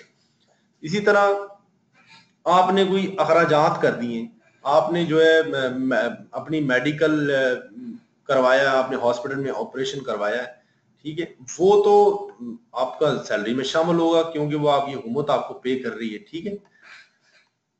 हालांकि वो आपको बाद में पे हो रहा है, जब खर्चा हो गया, जब ऑपरेशन हो गया तो जब पे हो रहा है, लेकिन वो फिर भी सैलरी में कंसिडर होगा। इसको एक तरीका कार है सैलरी में शामिल करने। आज पहला दिन है ना, तो बहुत सारी चीजें ऐसी हैं जो आपको नई नई लग रही होंगी, अभी रमा हो जाएंगे, आप थोड़ा दिन चलेंगे तो आपको बहुत सारी चीजें समझ आना शुरू हो जाएंगी। ठीक है, आप बस सुनते जाए। ये कुछ लोग जो है ना ज्वाइन करें, एडमिन प्लीज इन्हें निकालें जो लोग आए हैं ना, ये पता नहीं कैसे लोग पहुंच गया, कैसे लोगों तक ये आईडी फैल गई, हमारे लोगों ने दिया होगा किसी ने। अभी मैडम से रिक्वेस्ट कर रहा हूं जो हमारे मेंबरान नहीं है उनको निकाल दें। थैंक यू, आप लोग डिस्टर्ब हो रहे हैं। तो अब मजीद चीजें कुछ जो वो सैलरी में शामिल है, हालांकि वो डायरेक्ट तनख्वाह नहीं होती, आम लफ्जों में तनख्वाह नहीं होती, समझ बूझ में तनख्वाह नहीं होती। मसलन आप और हम मुलाजमत करती हैं और मैं आपसे जो है ना ये कहता हूं कि आप मेरी पास जॉब में आ जाएं और ये ले ₹1,00,000 एडवांस, ये आपको मैं दे रहा हूं, इसे कैलकुलेट ही कहीं नहीं करूंगा, लेकिन आप मेरी जॉब में आ जाएं, बस मेरे पास आ जाएं, तो वो भी एक एग्रीइंग टू एक्सेप्ट एम्प्लॉयमेंट भी, अगर आपको पैसे मिल गए हैं तो वो भी आपकी सैलरी है। या आपको किसी ने कोई गाड़ी दे दी, यार मुझसे गाड़ी ले लो पहले, आ जाओ जॉब ज्वाइन करो मेरी, कोई कंपनी आपको कहती है, मेडिसिन की कंपनी कहती है, तो गाड़ी के पैसे आपकी ऐड होंगे, वो भी सैलरी कंसिडर होगी आपकी। इसी तरह इसमें कंपनसेशन आपको मिल जाए, कोई एम्प्लॉयमेंट कंडीशंस आप ऐसी हैं कि आप आर्मी के जो लोग हैं वो हार्ड एरियाज में काम करते हैं, ट्राइबल एरियाज में, तो वहां पे कंडीशंस ऐसी हैं, वहां पे उनको कंपनसेशन मिलती है या उन्हें कोई चीज मिलती है पैसे, वो भी सैलरी का पार्ट होगी, वो भी बच नहीं सकती टैक्स से। इसके अलावा आपको जैसे पीटीसीएल ने पिछले सालों में लोग निकाल दिए थे गोल्डन हैंड शेक करके ना, कि ये लो लंप सम पैसे नौकरी छोड़ दो, जिनकी 25-25 साल नौकरी हो रही थी, तो वो टर्मिनेशन ऑफ एम्प्लॉयमेंट बेनिफिट जो है ना, ये भी सैलरी का पार्ट है। ठीक है, इसके अलावा एक प्रोविडेंट फंड होता है, आप लोगों में से अक्सर को नहीं पता होगा, प्रोविडेंट फंड जो ना वो मेंटेन होता है, ये मोहम्मद सलीम साहब ने ज्वाइन किया, ये यार एडमंड प्लीज इनको निकालो, ये लोग हमारे ना, ये हमारे लोग जो है ना इनको ज्वाइन करा रहे हैं, एडमंड से मैं रिक्वेस्ट करूंगा इनको निकालें। अच्छा जी, ये पेमेंट जो है ना, वो प्रोविडेंट फंड एक फंड होता है जो आप जब नौकरी करते हैं किसी सरकारी महकमे में खास तौर पे, या पब्लिक कंपनीज में या प्राइवेट कंपनीज में, तो वो फंड मेंटेन होता है, जब आप रिटायर होते हैं ना तो फिर वो आपको मिलता है प्रोविडेंट फंड, आपको पेंशन मिलती है, साथ में प्रोविडेंट फंड भी मिलता है। इस प्रोविडेंट फंड में आप भी अपना हिस्सा डालते हैं।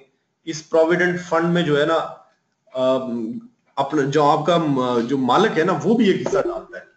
तो आप इस प्रोविडेंट फंड में आपको अगर कोई पेमेंट मिल जाए ना, आप इसे ले भी सकते हैं किसी भी सर्विस के दौरान, आपको जरूरत पड़ गई, आप हुकूमत से कहेंगे जी मेरा प्रोविडेंट फंड में इतनी 5 लाख रुपए पड़ेंगे मुझे दे दो, वो आप लेंगे, वो भी आपकी सैलरी कंसिडर होगी, लेकिन उसमें उतना पोर्शन होगा जितना एम्प्लॉयर ने दिया है, आपने जो उसमें कंट्रीब्यूट किया वो नहीं होगा।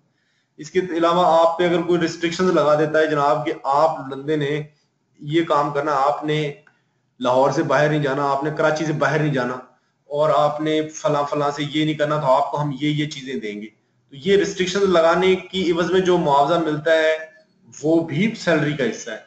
सैलरी वसी कॉन्सेप्ट है, इसमें काफी सारी मुख्तलिफ चीजें। अब इसमें पेंशन आपको मिलती है, एन्युइटी मिलती है, कोई सप्लीमेंट मिलता है, ठीक है, इसमें कुछ चीजों के लिए एग्जाम्पशंस भी है, लेकिन ये चीजें टैक्स भी होती हैं।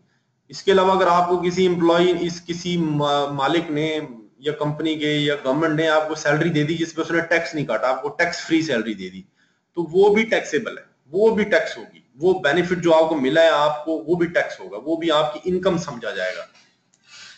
इसी तरह आपको मैंने बता दिया है कि गोल्डन हैंडशेक अगर कोई ले लेता है तो वो भी सैलरी में उसकी अमाउंट ट्रीट होगी, और उसको टैक्स लगेगा एवरेज टैक्स ये लगेगा कि पिछले 3 सालों के टैक्स को जमा करेंगे, और वो जितना रेशो के हिसाब से बन रहा होगा, ये मैं आगे चल के बता भी दूंगा आपको, उस पर एवरेज रेट लगेगा टैक्स का।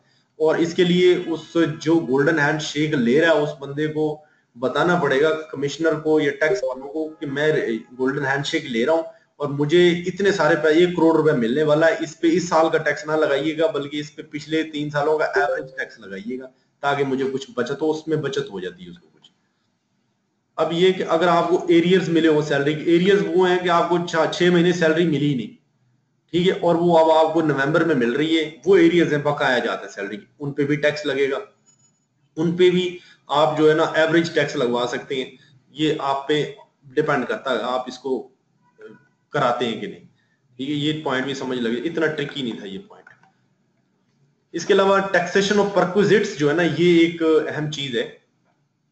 बहुत सारी चीजें हैं जो मॉनिटरी फॉर्म में नहीं मिलती एम्प्लॉयर से। सरकारी मुलाजिम को गाड़ी मिल जाती है, घर में मुलाजिम मिल जाते हैं, या वापडा वालों को बिजली दे देता वापडा फ्री, ये परक्विजिट्स हैं, सहूलियात है, फैसिलिटीज हैं जो आपको एडिशनल मिली हुई हैं।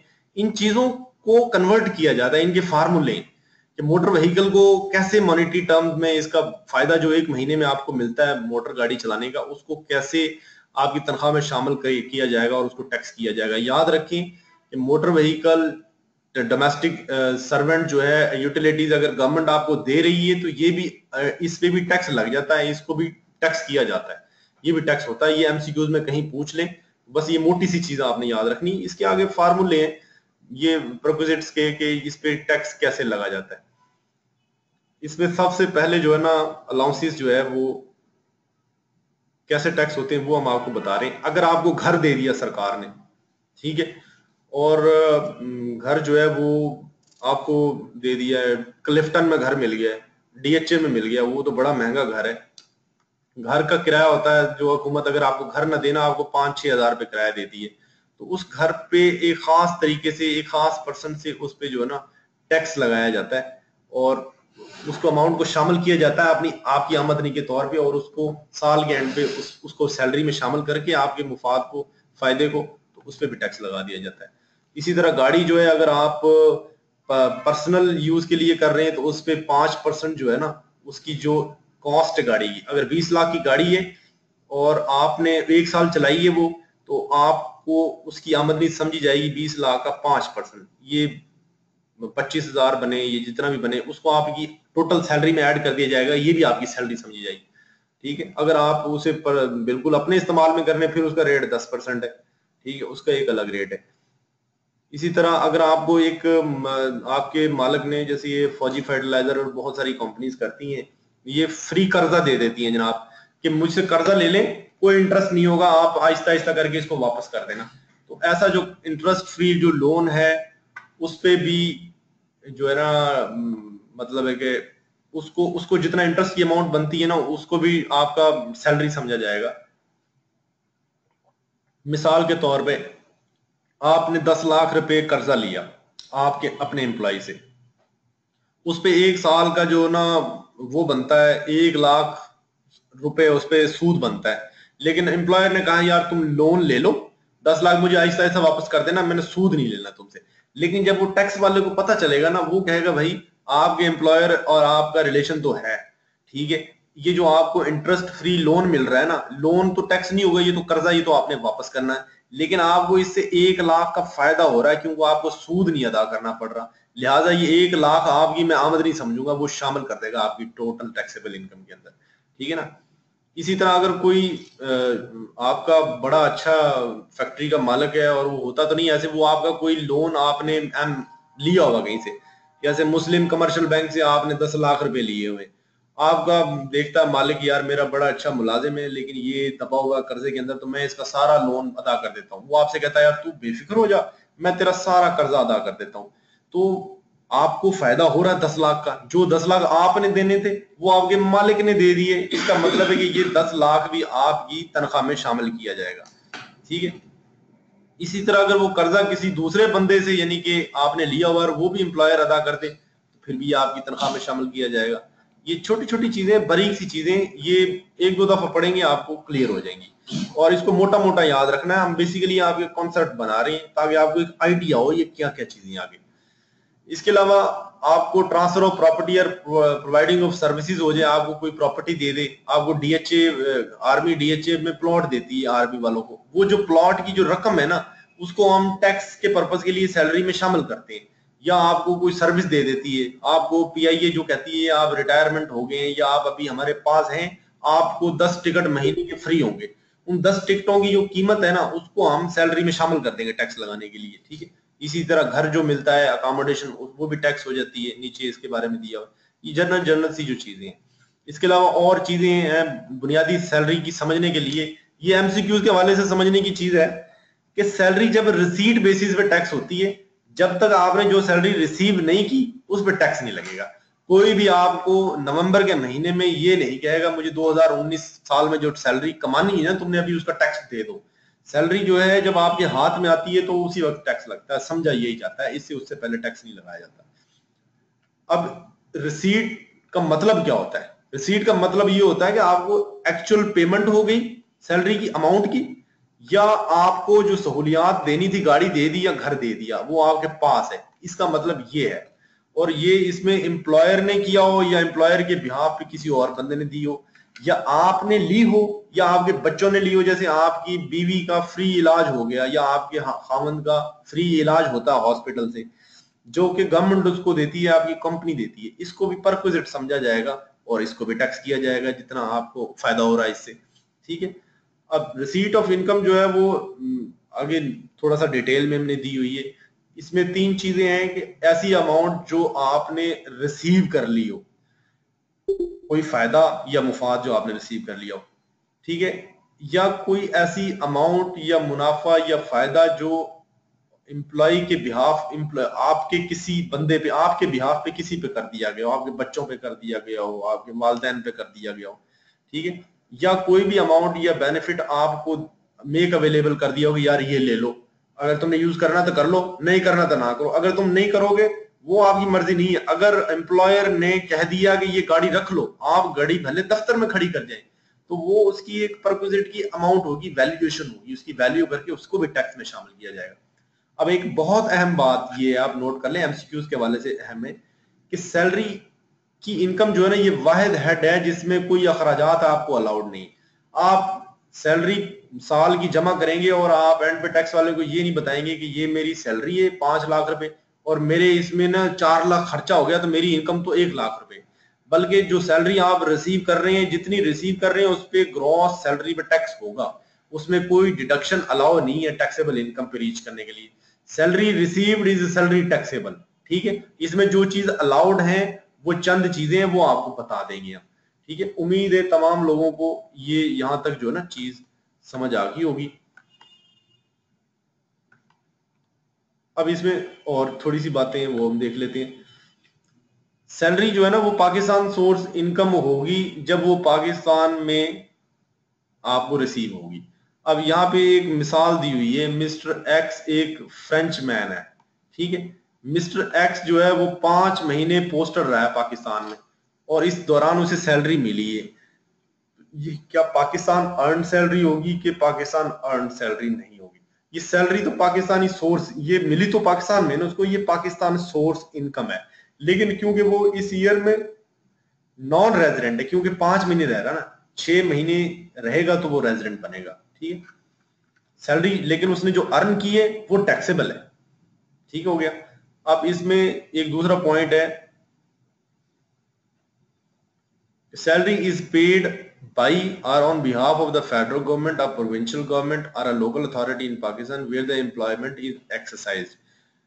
एक बंदा है, ये डिप्लोमेट वाली मिसाल आपको मैंने पहले दे दी थी, वो पाकिस्तानी सोर्स नहीं है, पाकिस्तानी सोर्स ही कंसिडर होगी। एक पाकिस्तान का सहाफी अमेरिका में रहता है लेकिन देती तो गवर्नमेंट है ना उसे, तो ये जितनी सैलरी उसे मिल रही, 3 लाख रुपए अलाउंस मिल रहा है और हाउस रेंट अलाउंस मिल रहा है, ये सारी चीजें वो सैलरी में शामिल होगी, इसको सैलरी में हम जमा करेंगे, ठीक है। ये पाकिस्तानी सोर्स इनकम ही कहलाएंगी और इन पे पाकिस्तानी टैक्स के साथ भी टैक्स लगेगा। अब एक एम्प्लॉयर शेयर स्कीम में ये आपको जो है ना समझने की जरूरत नहीं है, ये मैंने इजाफी तौर पे स्लाइड डाल दी है इजी बनाने के लिए। अगर कोई ज्यादा डेप्थ में जाना चाहता है तो इसे देख ले, इसे समझने की आपको कतई तौर पे जरूरत नहीं है, इससे इतनी गहरी चीज से एमसीक्यूज नहीं आएगा। ये जो आगे मैं स्लाइड ले गया हूं इससे भी एमसीक्यूज नहीं आएगा, लेकिन अगर कोई पढ़ना चाहे हमने टेबुलर फॉर्म में से बना दिया है ताकि कोई पॉइंट मिस ना हो। लेकिन ये बहुत ज्यादा आगे की चीज है, इसमें भी से भी आपसे पूछा नहीं जाएगा सवाल, ठीक है। ये भी स्लाइड है आगे, ये भी मैं दिखा रहा हूं आपको, लेकिन इनमें से भी आपसे कोई बात पूछी नहीं जाएगी। ये बुनियादी बात से जरा नीचे की ऊंची की बातें हैं, जरा गहरी बातें, ठीक है। अब ये एग्जाम्पशंस हैं कुछ जो सैलरी में है तो सैलरी लेकिन टैक्स नहीं होती। उस एग्जाम्पशन में ये है कि जो पेंशन मिलती है ना किसी भी रिटायर्ड बंदे को, जो रिटायरमेंट के बाद उसको हुकूमत मुआवजा देती है, वो एग्जाम्पशन है, उस पर टैक्स नहीं लगता, ठीक है। तो आर्म्ड फोर्सेस के लोग हैं या गवर्नमेंट के या प्रोविंशियल गवर्नमेंट के, उन पे भी टैक्स नहीं लगता। लेकिन अगर आप 2 जगह से पेंशन ले रहे हैं ना, आप रिटायर हो गए हुकूमत पाकिस्तान से, बाद में आपने एक और मुलाजमत कर ली, वो भी छोड़ दी, अब आपको 2 पेंशनें मिल रही हैं, अब उनमें से एक पेंशन टैक्स होगी, एक माफ हो जाएगी, ठीक है।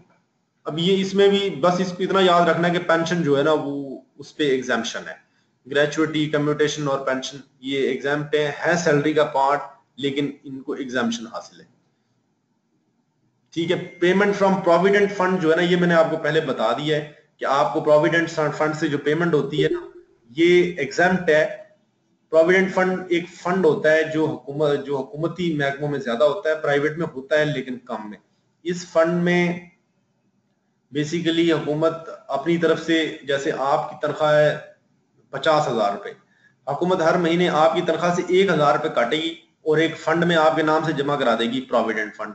उसमें 1,000 रुपए हुकूमत अपनी तरफ से भी डालेगी, 2,000 हो गए। अब आपके प्रोविडेंट फंड अकाउंट में 2,000 रुपए हो गए। अब ये साल भर की अमाउंट जमा करेंगे तो 24,000 हो जाएंगे। ये प्रोविडेंट फंड है। इस 24,000 में 12,000 तो आपके, 12,000 एम्प्लॉयर के। लेकिन इसमें से जो अगर आप ये लेना चाहें ना एक साल बाद, इसमें से जो 12,000 आपके है ना वो टैक्स नहीं होंगे, लेकिन 12,000 जो एम्प्लॉय को एम्प्लॉयर ने दिए, कंट्रीब्यूट किए उसके अकाउंट में, वो 12,000 जरूर टैक्स होंगे। ये आपको थोड़ा सा समझना चाहिए। ये अब हमारा जो ना आज की स्लाइड जो है ना एंड हो गई है, और हमने 1 घंटा और 10 मिनट में ये चीज लेक्चर जो है ना खत्म किया है।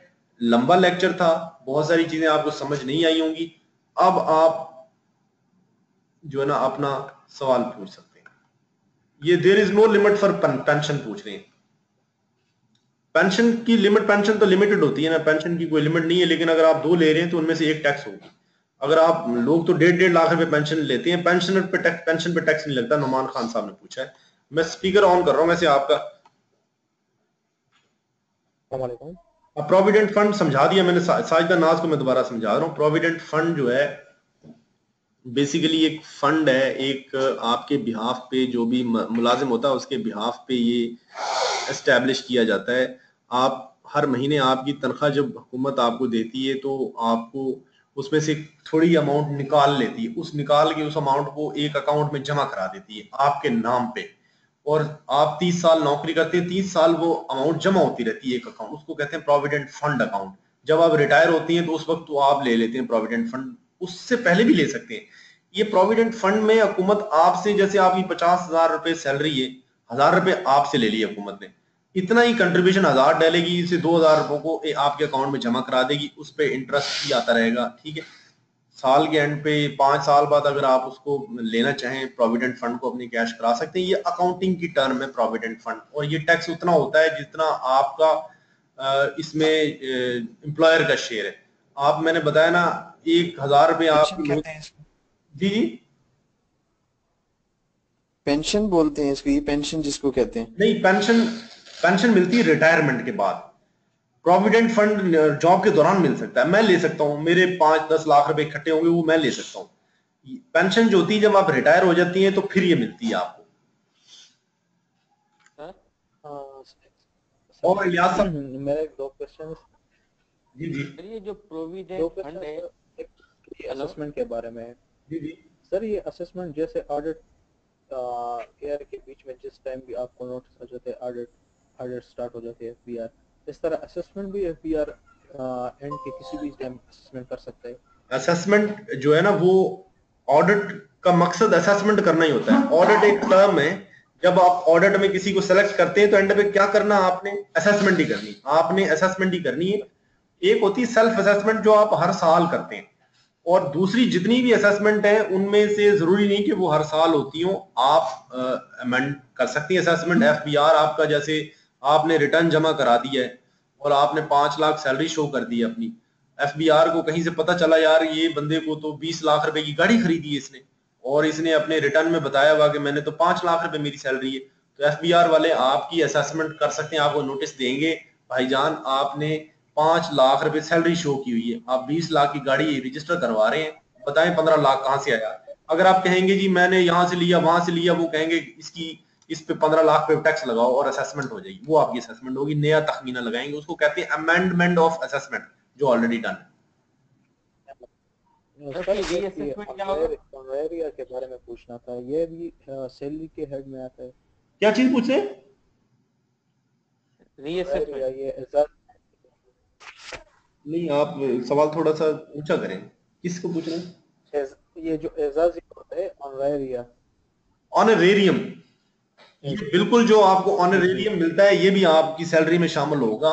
ऑनरेरियम मैं दूसरे लोगों को भी बता दूं कि आपकी कंपनी या आपकी फर्म या हुकूमत आपको तनख्वाह तो देती है, उस तनख्वाह के साथ साथ आपको आपकी खिदमात को सराहते हुए वो दे देती है, रिवार्ड दे देती है, ऑनरेरियम दे देती है, तो वो भी आपकी सैलरी का पार्ट है, बोनस भी पार्ट है आपकी सैलरी का। अब आसिम शेख साहब ने एक सवाल किया है कि कैपिटल नेचर और रेवेन्यू नेचर क्या है। कैपिटल नेचर ये है कि आपको गाड़ी दे दी आपकी गवर्नमेंट ने, आपके डिपार्टमेंट ने, आपकी कंपनी ने, ये गाड़ी रोजाना तो नहीं देती, हर महीने तो नहीं देती गवर्नमेंट। ऐसी चीज जो आपको कभी कभार मिले और जिसका आप लॉन्ग टर्म में फायदा उठाएं, वो कैपिटल नेचर की रिसीट होती है। रेवेन्यू नेचर की रिसीट ये होती है जो आप रेगुलर इंटरवल्स में लेते हैं। आप सैलरी तो हर महीने लेंगे, गाड़ी तो आपको कभी कभी देगी ना गवर्नमेंट या आपका डिपार्टमेंट या आपकी कंपनी। कैपिटल में और रेवेन्यू में ये बुनियादी फर्क है। कैपिटल नेचर की रिसीट जो है उसका फायदा आप लंबे अरसे तक लेते हैं। ठीक है, what is capital gains in total income? ये कैपिटल गेन्स जो है ना, ये आपको डिटेल में पूरा एक टॉपिक पढ़ाया जाएगा, लेकिन आपको थोड़ा सा मैं बता दूं।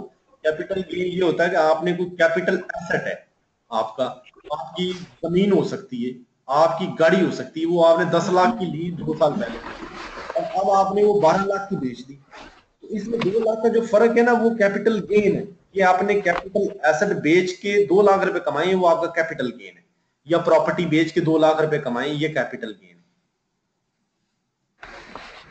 Hello sir. जी सर ये जो रीअसेसमेंट क्या होती है? जी जी रीअसेसमेंट क्या होती है? असेसमेंट ये है कि एक दफा असेसमेंट हो गई है और आप उसको दोबारा असेसमेंट करते हैं। एक दफा असेसमेंट का मौका दिया जाता है, एक दफा टैक्स पेयर को। जो पीआर है वो बार बार असेसमेंट कर सकता है, रीअसेसमेंट भी कर सकता है, असेसमेंट भी कर सकता है असेसमेंट को। ठीक है ना सर? क्यों? ये डाउट हो जाता है इसी वजह से?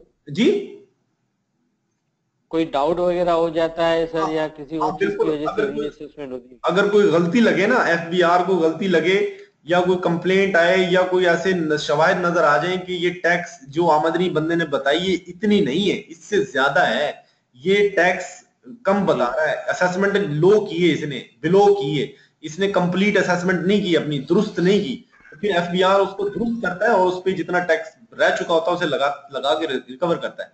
कामरान अब्बासी साहब ने टैक्स पूछा है, अगर एक बंदा 2 पेंशन ले रहा है और वो 2 ही पेंशन पे टैक्स पे करेगा या एक पे, तो वो एक पे टैक्स पे करेगा, एक उसकी एग्जाम्प्ट है। सर अस्सलाम वालेकुम। सर एक सवाल पूछना था। जी बस सर, ये जो सर गिफ्ट होती है, gift in terms of money, gift in terms of capital, तो इस पे भी इनकम टैक्स लागू होगा या नहीं होगा? और दूसरी बात, जो सऊदी अरेबिया ने 2014 में पाकिस्तान को 1.5 बिलियन एज अ गिफ्ट दिया था, जो नवाज शरीफ ने कहा था कि ये मुझे गिफ्ट मिला है, तो उस पे टैक्स लगा था? Thank you sir. असल में जो आपकी आमदनी होती है ना पाकिस्तान सोर्स की, उस पे टैक्स लगता है। जो आपकी फॉरेन सोर्स की आमदनी होती है वो उस पे टैक्स नहीं लगता। इनको जो मिले हैं पैसे, अभी तो ये चक्कर चल रहे हैं ना, अब वो पता नहीं उसका अदालत में क्या नतीजा निकालते हैं, उनको मिला है। लेकिन जो गिफ्ट आप तो वापस भी मांग लिए थे, जो पाकिस्तान में गिफ्ट मिलता है ना, गिफ्ट जी जी सर। अभी जो गिफ्ट के बारे में पूरी एक चैप्टर होगा। गिफ्ट होता है 5 हेड इनकम के, इनकम फ्रॉम अदर सोर्सेज में आता है। ये 5 हेड है इनकम के, सैलरी है, बिजनेस है, कैपिटल गेन है, प्रॉपर्टी है और अदर सोर्सेज है। अदर सोर्सेज में गिफ्ट है, लॉटरी है, कोई और चीजें हैं जो किसी और सोर्स में फिट नहीं हो रही, तो वो अदर सोर्स में आती है। ठीक ठीक सर। अच्छा सर, ये प्रॉफिट ऑन डेब्ट क्या होता है, ये एक्सप्लेन कर दें फिर। आपने प्रोविडेंट फंड, प्रॉफिट डेट में बता रहा हूं, आपने कर्जा लिया बैंक से और वो कर्जा 5 लाख रुपए। अब उस पे बैंक तो फ्री कर्जा नहीं देता, बैंक तो आपसे सूद लेता है।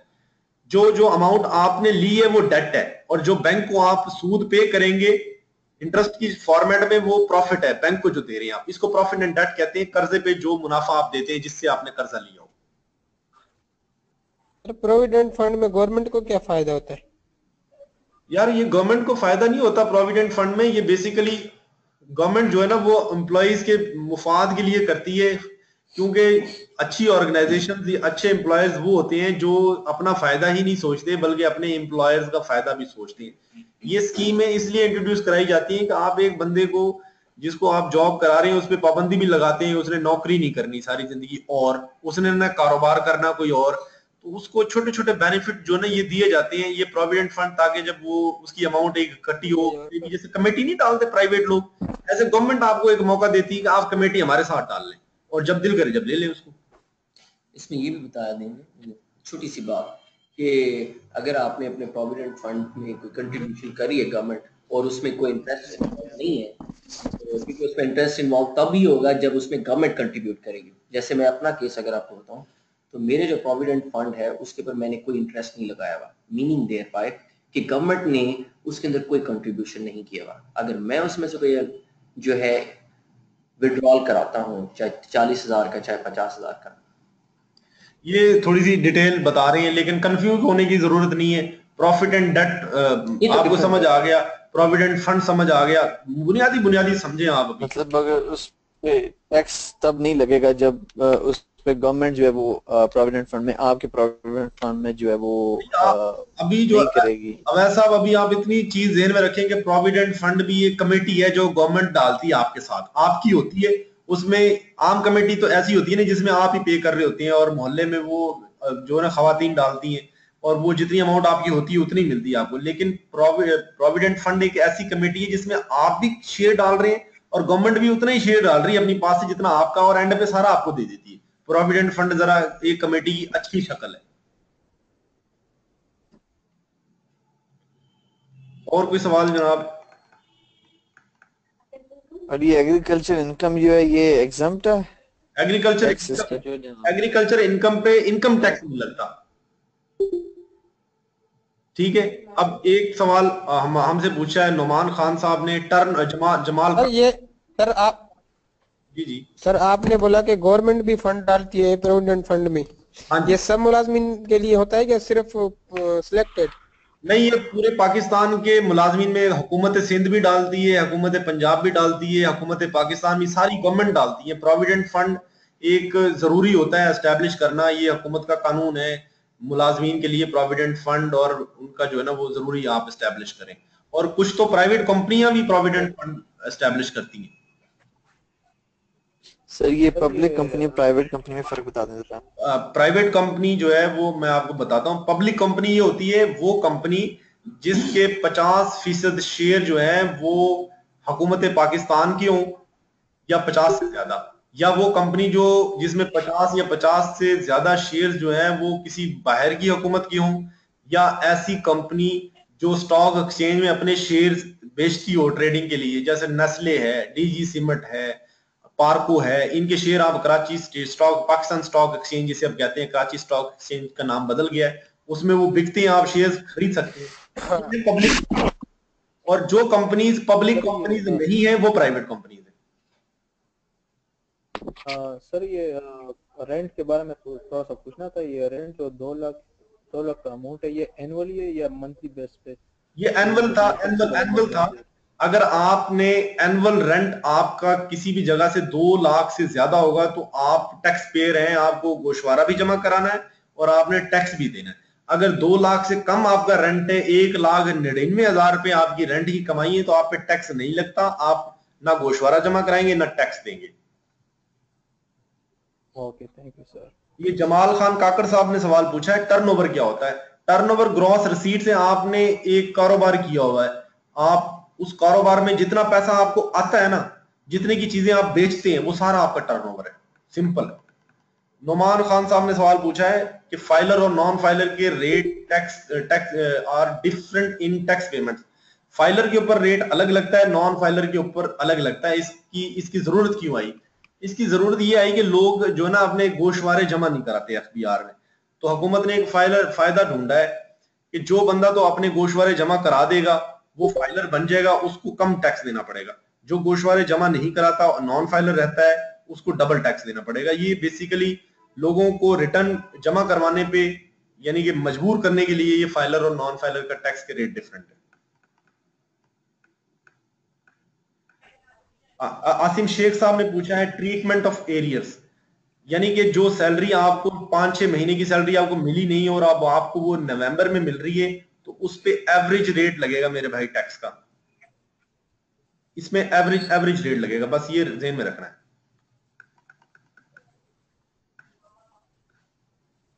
ये फाइल और टैक्स ईयर में थोड़ा डिफरेंस बताना।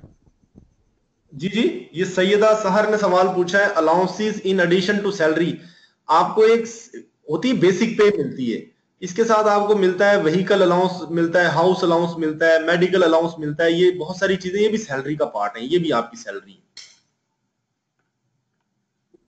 ये चंदर कुमार साहब ने, ये शंकर लाल ने सवाल पूछा है किबोर क्या है? ये Karachi inter bank offered rate है, ये इंटरेस्ट का नाम है जो स्टेट बैंक छाया करता है, और ये इसका खास एक रेशो होती है, बस इसका नाम याद रखें। और आपने जो शुरू में अमेंडमेंट बताई थी वो क्या बताई थी, फिर वो रिपीट करना। अमेंडमेंट मैंने ये बताई थी कि अब एक नंबर का न्यूमेरिकल जो है ना, ये एक नंबर का एमसीक्यूज आना है कि इंस्पेक्टर इनलैंड रेवेन्यू की कितना इख्तियार है टैक्स वसूल करने का। वो ये है कि आप 5 लाख रुपए का रिकवरी करनी है ना टैक्स की, वो इंस्पेक्टर इनलैंड रेवेन्यू अपने साइन से नोटिस भेज के कर सकता है। इससे ऊपर की रिकवरी असिस्टेंट कमिश्नर करता है। 5 लाख या इससे कम का जितना पैसा इंस्पेक्टर इनलैंड रेवेन्यू रिकवर कर सकता है उसका इख्तियार है। 500,000 तक लिमिट सेट की हुई है। जी 5 lakh 500,000 rupees. Thank you. Filer और टैक्स पेयर का डिफरेंस पूछ रहे हैं अली रजा साहब। टैक्स पेयर जो है ना वो फाइलर भी होता है, नॉन फाइलर भी होता है, लेकिन वो टैक्स पेयर जो अपने गोशवारे जमा कराता है वो फाइलर होता है। जो टैक्स पेयर अपने गोशवारे जमा ना कराए उसको नॉन फाइलर कहते हैं। होते दोनों टैक्स पेयर ही हैं। ये एफबीआर ने एक लिस्ट बनाई हुई है जिसको कहते हैं active tax payer list, ATL. ATL में जो गोशवारे जमा करा देगा उसका नाम एटीएल में आ जाएगा और वो टैक्स पेयर फाइलर होगा। वो टैक्स पेयर जो अपने गोशवारे जमा नहीं कराएगा उसका नाम एटीएल में नहीं आएगा, वो नॉन फाइलर होगा।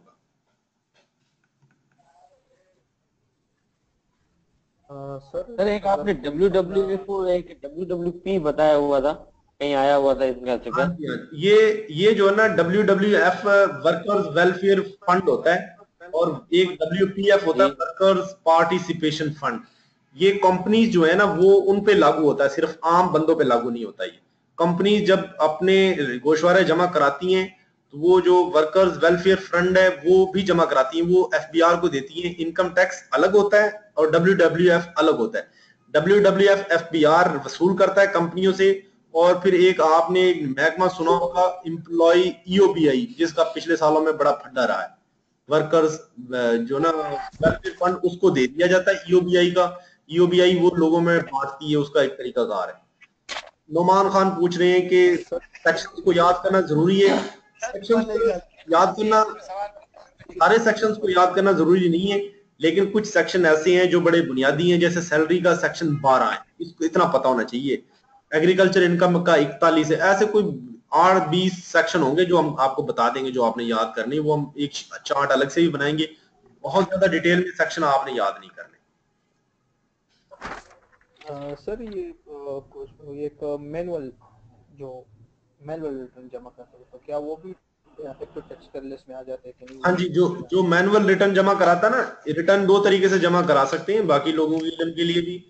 या तो आप जो है वो एफबीआर में रजिस्टर हो और इंटरनेट के थ्रू ऑनलाइन रजिस्ट्रेशन करके ऑनलाइन इलेक्ट्रॉनिकली रिटर्न फाइल कर दें। दूसरा ये कि आप इनकम टैक्स का रिटर्न डाउनलोड करें, उसमें अपने फिगर्स फीड करें, लिखें और वो जमा करा दें टैक्स के दफ्तर में जाके मैनुअली।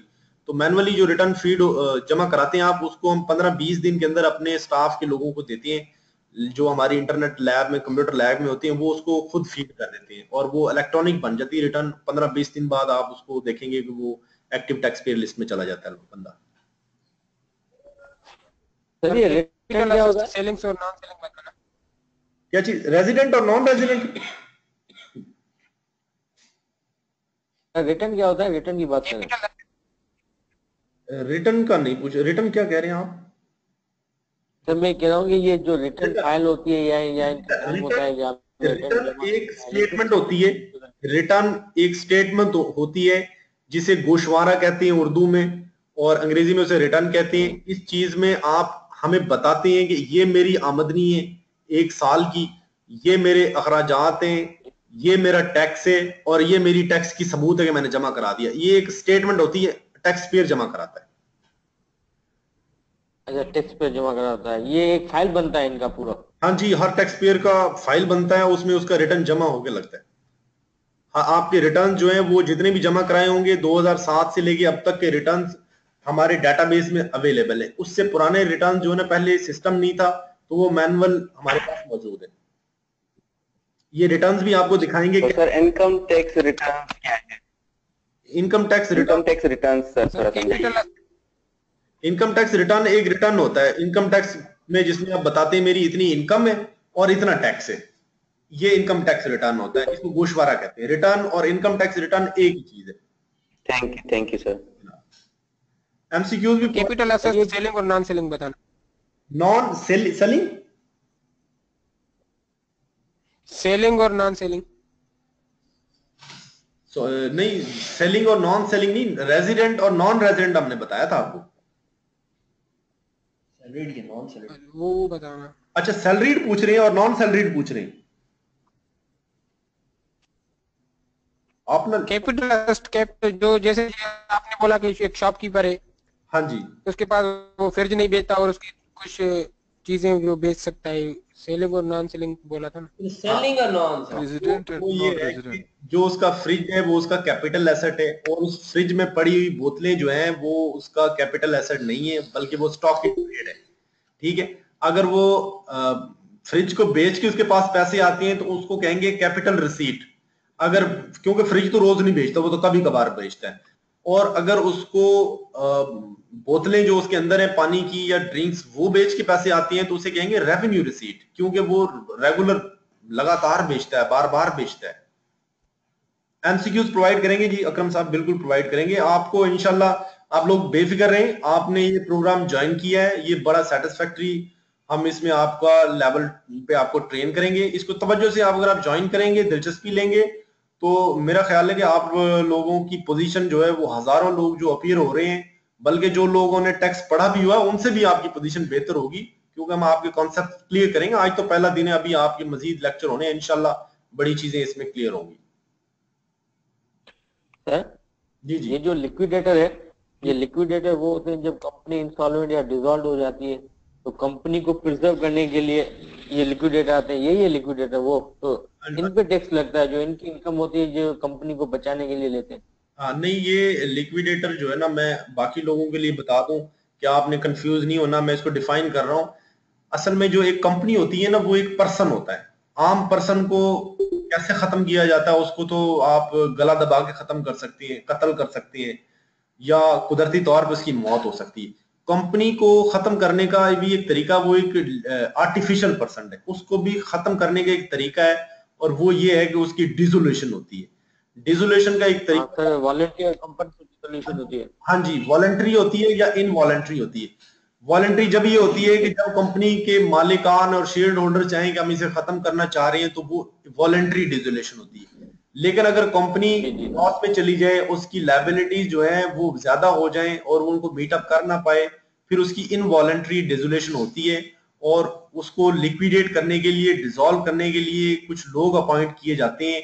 वो अपॉइंट जो लोग हैं उनको लिक्विडेटर्स कहते हैं। वो वकला भी हो सकते हैं या वो एक्सपर्ट्स भी हो सकते हैं। वो कोर्ट की तरफ से या इदारों की तरफ से अपॉइंट होते हैं, उनको एक मुआवजा मिलता है। वो लिक्विडेटर जो मुआवजा लेता है वो सैलरी नहीं होता, क्योंकि वो एम्प्लॉयर एम्प्लॉय का रिलेशन नहीं होता। मसलन हाई कोर्ट अगर किसी को लिक्विडेटर अपॉइंट कर देती है कि ये कंपनी, इसको लिक्विडेट करो, इसको खत्म करो, इसके एसेट्स को बेचो और इसकी जिम्मेदारियों को पूरा करो, फिर बाकी जो पैसे बचे हमें बताओ ताकि इसके असल मालकान को दे सके। इसके एवज जो लिक्विडेटर है उसको हाई कोर्ट कहती है कि आपको इतना परसेंट, 2% मिलेगा इसमें से। तो वो 2% जो है वो सैलरी नहीं है उसकी, क्योंकि एम्प्लॉयर एम्प्लॉय का रिलेशन नहीं होता है लिक्विडेटर में। लिक्विडेटर तो ऐसे ही होते हैं ना, कभी कोई अपॉइंट होगा, कभी कोई अपॉइंट हो गया, और कंपनी भी खत्म हो जाती है, वो कौन सी बार बार रहती है। ठीक है ना। ये लिक्विडेटर अपॉइंट होने के बाद ये जो मतलब अब ये डिस्ट्रीब्यूशन करते हैं, जो फर्स्ट प्रायोरिटी होती है, सेकंड, उसके बाद कंपनी भी खत्म हो जाती है। जी जी शंकर साहब, आप बिल्कुल सही कह रहे हैं। इलियास साहब पूछ रहे हैं कि स्लाइड्स मेल होंगी। जी बिल्कुल, हम स्लाइड्स मेल करेंगे आपको, रीडिंग्स मेल करेंगे, एमसीक्यूज यानी कि आपको मेल करेंगे। आपने जो तवज्जो आप ले रहे हैं यहाँ पे, आप सब लोग कमिटेड हैं, आपने एक ये प्रोग्राम में पैसे जमा कराए हैं, इसको ज्वाइन किया है। इंशाल्लाह ये सारी चीजें जो आपसे एडमिन शेयर करते रहे हैं, ये सारी इसका पार्ट है। रिकॉर्डेड पार्ट जो है ना, ये इसका जो सेक्शन अभी ले रहे हैं, हम सेशन लिया है, इसका हम लिंक जो है वो जनरेट होगा थोड़ी देर में, ये MP4 में कन्वर्ट होगा। उसके बाद ये एडमिन जो है ना आपको ईमेल कर देंगे इसका लिंक आपके ईमेल पे। और वहां से या व्हाट्सएप ग्रुप में ईमेल कर देंगे, वहां से आप ये लेक्चर जो है ना, ये इसकी रिकॉर्डेड कॉपी सुन सकेंगे आराम से, जब मर्जी चाहे आप। 2 महीने ये पड़ा रहेगा इसमें। सर हमने जो अप्लाई किया है बेसिस ऑफ बीकॉम किया हुआ है, ठीक है, तो सर क्या मतलब बीकॉम में हमने टैक्स का पेपर दिया हुआ है, तो वो हमें पढ़ने की नीड तो नहीं है, क्योंकि ये अगर sufficient MCQs point of view से, वो तो हमने डिस्क्रिप्टिव पेपर दिया था, या तो कहें तो हम रिमाइंड कर लें उन चीजों को। अच्छा, ये आप पढ़ रहे हैं, ये वही चीजें हैं टैक्स की जो हम आपको रिपीट करा रहे हैं। आपकी मर्जी, अगर आप एक्स्ट्रा पढ़ना चाहते हैं आप चीजें पढ़ें, जितनी चीजें आप पढ़ेंगे और आप उतना अच्छा है, लेकिन आप ये कि बहुत ज्यादा चीजें पढ़ के कंफ्यूज नहीं होना, ठीक है, उतनी पढ़ें जितनी आप वही कह रहे हैं, आप अगर पढ़े ना पढ़े तो कोई मसला तो नहीं है, क्योंकि यहाँ आप आपसे ये चीजें कर रहे हैं। हम तो हर चीज कवर कराएंगे जो सिलेबस में। अच्छा, हाँ, तो इनकी स्लाइड भी ईमेल करेंगे? स्लाइड्स ईमेल करेंगे, ये जो लेक्चर रिकॉर्डेड होगा उसमें भी ये स्लाइड होंगी, और ऐसे ही फॉर्मेट में होंगी, आपकी आवाज भी होगी, रिकॉर्डेड सारी चीजें होंगी। मुझे खबर को नहीं। अभी फिनिश हो गया कि नहीं, बाकी अभी रहता है क्योंकि नमाज टाइम। आप लोगों ने सवाल पूछने हैं, लिख के पूछ सकते हैं आप। जिन लोगों का लेक्चर मिस हो गया है वो लोग इसकी रिकॉर्डेड कॉपी सुन सकेंगे। सर मैं कह रहा हूँ कि नमाज टाइम है, क्या बाकी लेक्चर है कि नहीं, बस यहाँ तक यहाँ आज हमारा लेक्चर जो है ना वो 1 घंटा 1 घंटा 10 मिनट 1 घंटा 15 मिनट का होगा। बाकी तो हमने सेशन रखा हुआ है सवाल जवाब के लिए। अगर आप लोगों में से सवाल और जवाब नहीं है तो हम लेक्चर ऑफ कर सकते हैं, आप सब बता सकते हैं। Okay sir. और सर ये पूछना था कि कल क्लास होगी कि नहीं, ये तो 5 डेज इन वीक। ये 5 डेज अ वीक है। अब मंडे को हमारी क्लास होगी, मंडे को फिर हम इसी तरह लॉगिन होंगे, ज्वाइन करेंगे, ठीक है। और आप काइंडली जो ना ये ईमेल पासवर्ड आज ऐसा हुआ है शुरू शुरू में, अब तो नहीं है, लोगों ने शेयर किए हैं अपने आईडी, कुछ लोगों ने, 1-2 लोगों ने, तो बाहर से कुछ लोग आए हैं, उन्होंने ज्वाइन किया, हमने उनको डिसमिस तो कर दिया है। लेकिन ये कि अगर आप एक चीज कर रहे हैं, ज्वाइन किया आपने और आप इसको अपने तक रखिए, अच्छी बात है, बजाय ये कि यहाँ पे एडमिन उनको डिसमिस करता रहे, उनको फायदा तो नहीं होगा, क्योंकि 2-3 मिनट में डिस्कवर हो जाता है, आइडेंटिफाई हो जाता है बंदा, उसको फिर डिलीट कर देते हैं एडमिन साहब। सर क्या हम अपनी ये चीज 7:30 बजे तक लेक्चर कंटिन्यू नहीं कर सकते? आधे घंटे क्वेश्चंस के लिए बहुत है, हमारी तो काफी चीजें फिर कवर हो जाएगी ना। हम ऐसा करते हैं, असल में ये लेक्चर जो आज भी था ना, ये भी काफी लंबा था, हम इसको 1.5 घंटे का कर लेते हैं, हमें तो कोई मसला नहीं। लेकिन ये कि कुछ आज जैसे 1 घंटा 10 मिनट का था, तो कुछ लेक्चर ऐसे होंगे जो 1.5 घंटे के भी होंगे। हमने अपना सिलेबस कवर कराना ना, अब इंशाल्लाह जो सिलेबस हमारा है वो हमने जो गिवन टाइम हमारा है वो इंशाल्लाह कवर कराना है। तो कोशिश ये होगी ज्यादा से ज्यादा टाइम लगाया जाए, आप लोग भी बोर ना हो और सिलेबस भी कवर हो जाए। हाँ सर, क्वेश्चंस के लिए आधा घंटा ही बहुत होता है। हाँ और सर एक सवाल ये था कि अब हम जब जी जी फरमाएं। मैं कह रहा हूँ क्वेश्चंस के लिए आधा घंटा हमारे पास सफिशिएंट है, इनफ है, इससे ज्यादा क्वेश्चन होते ही नहीं है। हाँ, ये खिजर साहब पूछ रहे हैं कि मैंने कोई पार्ट जो ना मिस कर दिया ऑडियो का। बिल्कुल, आपको ये लेक्चर स्लाइड फॉर्मेट में भी मिलेगा, ऑडियो फॉर्मेट में भी मिलेगा, तो परेशानी की कोई बात नहीं है। लिंक आपको भेज दिया जाएगा। जिन लोगों को रीडिंग्स नहीं मिली हैं उनको रीडिंग्स भी दे दी जाएंगी, ठीक है। एमसीक्यूज इसके प्रिपरेशन में इंशाल्लाह हमारे काफी सारे एमसीक्यूज बन गए हैं, तो हम चाह रहे हैं एमसीक्यूज जो है ना वो आपको मेजर पोर्शन जो है ना उसके एक बल्क में दे दें। और सर ये है कि एक मैं कह रहा था कि आपसे कि जब हम जब आप तो लेक्चर्स कंप्लीट कर देते हैं, उसके बाद हम घर पे जब स्टडी करते हैं, ठीक है, कोई ऐसी हमारी कंफ्यूजन ड्रान हो जाती है या कोई ऐसी चीज हो जाती है, अगर कोई ऐसा कम्युनिकेशन के थ्रू बना ले, हम सोशल मीडिया के थ्रू या ग्रुप बना ले, जिससे हम डायरेक्ट इंटरेक्ट करके आपसे वो सवाल पूछ सकें, आप अगर अवेलेबल तो रेफरेंस दें या कोई टाइम के बाद हमें रिस्पॉन्स आ जाए, ताकि सेकंड डे का वेट पूरा ना हो। अच्छा, अब इसमें शंकर साहब ऐसा है कि आप लोग इसे पढ़ें, आप 1-2 रोज गुजरे तो जरूर ऐसा कोई एडमिन साहब मैं कहता हूँ डिवाइस करते हैं, कोई ग्रुप बनाएं ताकि उस पर आप लोगों को ज्वाइन कर सकें। आपको पूरी रहनुमाई देंगे, पूरी गाइडलाइन दी जाएगी तसल्ली के साथ। आपने ज्वाइन किया हिम्मत करके, कमिटेड हैं आप, तो इंशाल्लाह हम भी कमिटेड हैं आपको तैयार कराने में।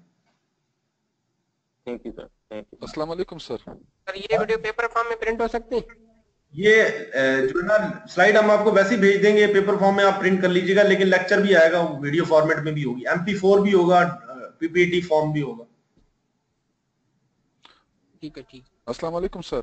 जी इमरान साहब। सर एग्रीकल्चर इनकम 41 ये स्टार्ट में मैंने देखा था और इससे पहले 2-4 मिनट मुझसे हो गया है मिस, काइंडली अगर इसको आप रिवाइज करें। हाँ जी, एग्रीकल्चर इनकम 41। एग्रीकल्चर इनकम जो है ना, मैं इमरान खान साहब आप कहाँ से बोल रहे हैं? जी मैं कोयटा से बात कर रहा हूँ। अच्छा, कोयटा से बात करें इमरान खान साहब। मैं एग्रीकल्चर इनकम जो है ना वो निकाल लेता हूँ।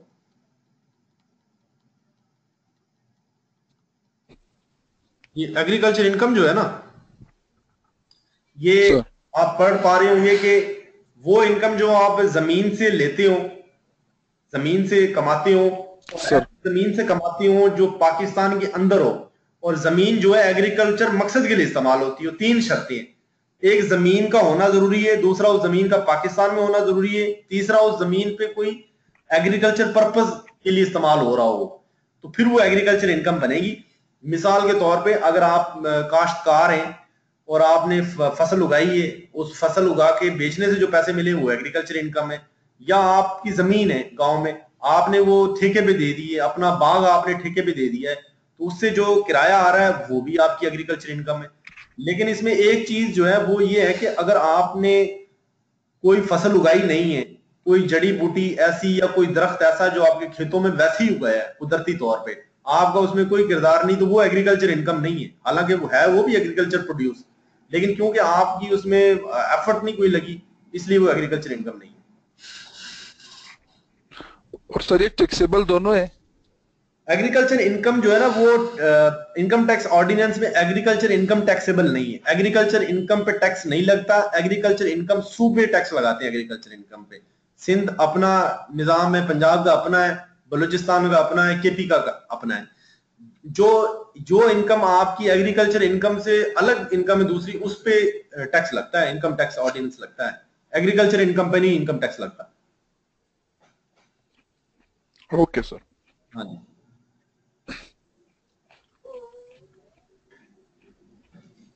और ये एग्रीकल्चर पे हेलो जी जी सलाम अलैकुम।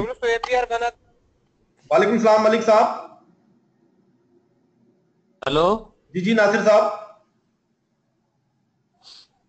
सर ये फर्स्ट स्लाइड की समझ नहीं आई। फर्स्ट स्लाइड मैंने पढ़ी नहीं थी, वो जरा समझा दें। ये वाली, हेलो इस वाली स्लाइड की बात कर रहे हैं आप? फर्स्ट फर्स्ट स्लाइड है, ये पहली स्लाइड है सर। ये स्लाइड पहली है सर आप इसी से लेकर एग्रीकल्चर तक, सर जी जी सर आप इसी फर्स्ट स्लाइड से लेकर एग्रीकल्चर तक जरा काइंडली लेकर जाए, क्योंकि एग्रीकल्चर पे ही मैं आया था, तो एग्रीकल्चर से पहले जो भी स्लाइड्स है काइंडली इसको रिवाइज करें। अभी एग्रीकल्चर से पहले कोई स्लाइड नहीं। ये देखें आप, ये पहली स्लाइड है और ये दूसरी स्लाइड है। असेसमेंट नहीं पढ़ी आपने? नहीं सर। असेसमेंट आप पढ़ रहे होंगे कि a process of calculating tax liability है। कैसा प्रोसेस है ये, और कैसे टैक्स लायबिलिटी कैलकुलेट की जाती है? हाँ मैं बताता हूँ आपको। आपकी इनकम असेस की जाती है, अंदाजा लगाया जाता है, तखमीना लगाया जाता है, अंदाजा लगाया जाता है आपकी इनकम कितनी है और आपके अखराजात कितने हैं। फिर आपकी नेट इनकम देखी जाती है। उस नेट इनकम जो है उस पे टैक्स का रेट देखा जाता है कि क्या रेट लगेगा इस पे। जैसे 5 लाख इनकम है, उस पे 1% रेट लगेगा, 2% लगेगा, 5 लगेगा। वो टैक्स का चार्ट है, वो पढ़ाएंगे आपको। लेकिन किसी बंदे की आमदनी का अंदाजा लगाना और उस पे टैक्स का अंदाजा लगाना कि इस पे टैक्स कितना लगेगा, इसे असेसमेंट का प्रोसीजर कहते हैं। असेसमेंट होती है 2 तरह की। इसमें एक होती है सेल्फ असेसमेंट, जो आप खुद करते हैं, टैक्स पेयर खुद करता है। साल के एंड पे खुद अपना अंदाजा लगाया, मेरी ये इनकम है और इस पे ये टैक्स है, ये लो मेरा गोशवारा। ये सेल्फ असेसमेंट है। दूसरी असेसमेंट वो होती है जिसे टैक्स डिपार्टमेंट करता है, जिसे उसकी शक्लें जो है ना, प्रोविजनल असेसमेंट भी होती है, रीअसेसमेंट भी होती है और अमेंडेड असेसमेंट भी होती है। इस असेसमेंट को डिपार्टमेंट करता है, इसमें आपका कोई किरदार नहीं होता। ये क्यों होती है? प्रोविजनल असेसमेंट इसमें मैं बता दूं, इसलिए होती है कि आप जब सेल्फ असेसमेंट नहीं करेंगे ना, आप टैक्स पेयर हैं, आप बताते नहीं एफबीआर को कि साल के एंड में मेरे इतनी आमदनी, आपने अपना रिटर्न नहीं जमा कराया, तो एफबीआर के पास ये इख्तियार है कि वो आपकी अंदाजा खुद लगा ले, आपकी आमदनी कितनी होगी और उस पर टैक्स कितना होगा, और फिर आपके बैंक से वो पैसे निकाल ले टैक्स के, या आपकी गाड़ी पकड़ ले। ठीक है ना। ये एफबीआर अंदाजा लगाता है प्रोविजनल, क्योंकि आपने सेल्फ असेसमेंट नहीं की। इसके अलावा रीअसेसमेंट है कि एक असेसमेंट तो हो गई है, रीअसेसमेंट और अमेंडेड असेसमेंट एक ही चीजें, कि आपने असेसमेंट कर दी सेल्फ असेसमेंट, लेकिन आपने वो सही नहीं की। आपने चीजें, आपको आमदनी थी 5 लाख रुपए, लेकिन आपने बताई 3 लाख रुपए, 2 लाख आपने बचा लिए, या आपने 5 लाख आमदनी बचाई, और जबकि एफबीआर के पास मालूमात आ गई भाई साहब ने 20 लाख की गाड़ी ली है, तो एफबीआर को ये होगा कि यार इसने तो बताया नहीं, तो 5 लाख आमदनी बता रहा है, गाड़ी ये 20 लाख की ले रहा है, तो वो 15 लाख रुपए पे उसमें शामिल करेगा आपकी इनकम में और उस पर टैक्स लगा देगा। इसको कहते हैं अमेंडेड असेसमेंट। जो आपने असेसमेंट की थी सेल्फ असेसमेंट, उसको एफबीआर ने चेंज कर दिया, रीअसेस कर दिया, अमेंड कर दिया असेसमेंट को। ये फर्क है इन दोनों में। इसके अलावा नीचे अब इसके है एग्रीकल्चर, जी जी सर एग्रीकल्चर रूल्स भी एफबीआर के पास हैं टैक्स के, तो सिंध का अलग है, पंजाब का अलग है, ऐसा क्यों? हाँ ये अलग है। एग्रीकल्चर इनकम जो है ना वो पंजाब का अलग है, सिंध का अलग है। इसमें पंजाब टैक्स नहीं लगा सकता। पाकिस्तान गवर्नमेंट जो है ना इस्लामाबाद की, जिसमें एफबीआर है, वो टैक्स नहीं लगा सकता एग्रीकल्चर इनकम पे। ठीक है, वो अगर एग्रीकल्चर इनकम है आपने सूबे को टैक्स देना है, और ये सूबे को इसलिए दिया गया है कि ताकि मुख्तलिफ सूबे में उस सूबे के मिजाज के मुताबिक लोग टैक्स लगा लें, क्योंकि पाकिस्तान के सारे सूबों में एग्रीकल्चर नहीं होता। तो फेडरल गवर्नमेंट इसलिए ये सूबों को दे दिया कि जिस सूबे में गवर्नमेंट चाहती है लगा ले, सूबे की हुकूमत की मर्जी है। अगर पंजाब की और सिंध की हुकूमतें वडेरों को फायदा देना चाहती हैं तो वो मत लगाएं एग्रीकल्चर पे टैक्स। अगर वो चाहती हैं वडेरों से भी टैक्स लें तो वो असेसमेंट पे टैक्स, उन पे एग्रीकल्चर पे भी टैक्स ले लें। तो ये इसलिए जरा थोड़ी डिवीजन की गई है। अब ये पॉइंट है असेसमेंट का। असेसमेंट ईयर क्या होता है? 12 महीने का दौरानिया है, जिसमें आपकी जो है ना असेसमेंट की जाती है। आपका जो तखमीना आप स्टेटमेंट जमा कराते हैं वो 1 साल का जमा कराते हैं, 12 महीने का। असेसमेंट ईयर भी 12 महीनों का होता है। आपकी असेसमेंट हर 12 महीने बाद आपने करनी होती है, इसलिए इसको असेसमेंट ईयर कहते हैं। 12 महीने बाद टैक्स ईयर भी ऐसा ही होता है, असेसमेंट ईयर भी तकरीबन मिलती जुलती चीजें। ये जमाल खान काकड़ ने पूछा है कि टैक्स की परसेंटेज क्या होगी आपके प्रॉफिट पे। तो ये हम आपको इंशाल्लाह चल के बताएंगे। इसके रेट हैं, अभी आप जो चीजें समझा रहे हैं वो समझते जाएं, आगे बड़ी चीजें आएंगी, अभी बहुत चीजें आएंगी, वो भी चीज समझ में आ जाएगी आपको। अब इसमें एक सवाल आपका रह गया, जो लोग कह रहे थे हम स्लाइडें मिस कर गए। एसोसिएशन ऑफ पर्सन, ये आपने मिस कर दी थी। इसमें किसी भी फर्म को जिसमें 2 या 2 से ज्यादा बंदे कारोबार कर रहे हो, शराकतदारी जिसे कहते हैं, या हिंदू अनडिवाइडेड फैमिली एक हो। ये हिंदू अनडिवाइडेड फैमिली जो है, इसका जरूरी नहीं कि वो हिंदू हो। हिंदू अनडिवाइडेड फैमिली का मतलब ये है कि वो एक फैमिली होती है एक, जिसमें पश्तून कबाइल में भी जो है ना, वो एक घर में 5-5, 10-10 घर एक साथ होते हैं, 100-100 लोग अफराद होते हैं एक लोगों के, यानी कि वो एक खानदानी निजाम में रहते हैं। तो हिंदू अनडिवाइडेड फैमिली भी इसी तरह की होती है। या एक आर्टिफिशियल जुरिडिकल पर्सन होता है, उसको भी, यानी कि वो भी एओपी हो सकती है, उसको भी बना सकते हैं। तो एसोसिएशन ऑफ पर्सन ये है। इसके अलावा एग्रीकल्चर इनकम आपको बता दिए। और पूछें जी। अच्छा सर, ये काइंडली बता सकते हैं आप अपना जरा थोड़ा सा इंट्रोडक्शन करवा दें, अपना नेम वगैरह। और मेरा नाम यार अकबर खान है, और मैं यहाँ पे एफबीआर में हूँ पिछले कोई 5-6 साल से। मैं आपको इसके अंदर जो है इनकम टैक्स के अंदर और सेल टैक्स के अंदर काफी सारे लेक्चर्स तैयार कराऊंगा। और यहाँ पे मेरा ख्याल है इस प्रोफाइल में सलमान लवारी साहब हैं, वो भी मेजर आपके पोर्शन जो है ना वो कवर कराएंगे इनकम टैक्स और सेल टैक्स में। कुछ इस प्रोग्राम में लोग जो है ना और भी हैं, कुछ तो मेरे ख्याल इन्होंने वो ब्रोशर बनाया उसमें भी जाहिर किए हैं, लेकिन काफी सारे लोग हैं इसमें। कोई 10-12 लोग आपको आके बढ़ाएंगे, 1-1, 2-2, 3-3 लेक्चर देंगे। हर एक की डिफरेंट एक्सपर्टीज है, डिफरेंट तरीके से फिर वो आपको वो चीज जो उसकी एक्सपर्टीज उस पर आगे लेक्चर देगा। तो जैसे जैसे आते जाएंगे उनके नाम नोट करते जाएं और पूछते जाएं सवाल। जिससे रिलेटेड आपके सवाल है वो नोट कर लें, आप बाद में भी पूछ सकते हैं अगर आपको चीज समझ नहीं आई। और कोई सवाल जी? सर इंग्लिश हम एंड में करेंगे। इंग्लिश का तो बेफिक्र हो जाओ यार, इंग्लिश तो आपको हमने ना नोट्स, इंग्लिश में असल में आपको नोट्स ज्यादा देने हमने। इंग्लिश में पढ़ाने वाली चीजें जो ना वो तो एक दिन की है। 20 नंबर का वो पोर्शन है, चीजें ऐसी हैं कि वो एक दिन में आपको समझानी है। इंशाल्लाह वो भी समझा देंगे आपको, और आपको उसके नोट्स भी दे देंगे, एमसीक्यूज भी दे देंगे। ये एडमिन वाले लगे हुए हैं माशाल्लाह, काफी हेक्टिक किस्म का ये काम कर रहे हैं इसमें। नहीं सर, अगर नोट्स ज्यादा है तो अभी हमें थोड़ा थोड़ा दे दो ताकि हम पढ़ते जाए टाइम के साथ, अभी हमारे पास टाइम है। आपको नोट्स ये इन्होंने मेरे ख्याल है प्रोवाइड किए होंगे, कुछ तो बन गए हैं, कुछ ये बना रहे हैं, तो इंशाल्लाह ये भी आपको मिल जाएंगे। हाँ सर, ये 2 दिन छुट्टी है, इनका मटेरियल हमें अच्छा खासा भेज देना, हम स्टडी करें। हाँ बिल्कुल, ये मैं इनसे कहता हूँ कि यार इनको मटेरियल प्रोवाइड करें, जो तैयार हुआ पड़ा है इससे रिलेटेड तो तैयार भेजे ना। जी सर अगर इंग्लिश का पोर्शन थोड़ा सा ही नहीं, थोड़ा सा ज्यादा सेशन हो जाए तो अच्छा होगा। इंग्लिश में आपको एक दिन तो बहुत कम है कि देख रहे हैं ना, हमारे पास जो टीचर है इंशाल्लाह वो जब आएंगे उस पोर्शन को देंगे, अगर आपकी उससे तसल्ली नहीं होती तो आप उनसे कह सकते हैं कि जी हमें मजीद इस पे जो है ना वो आप बताएं।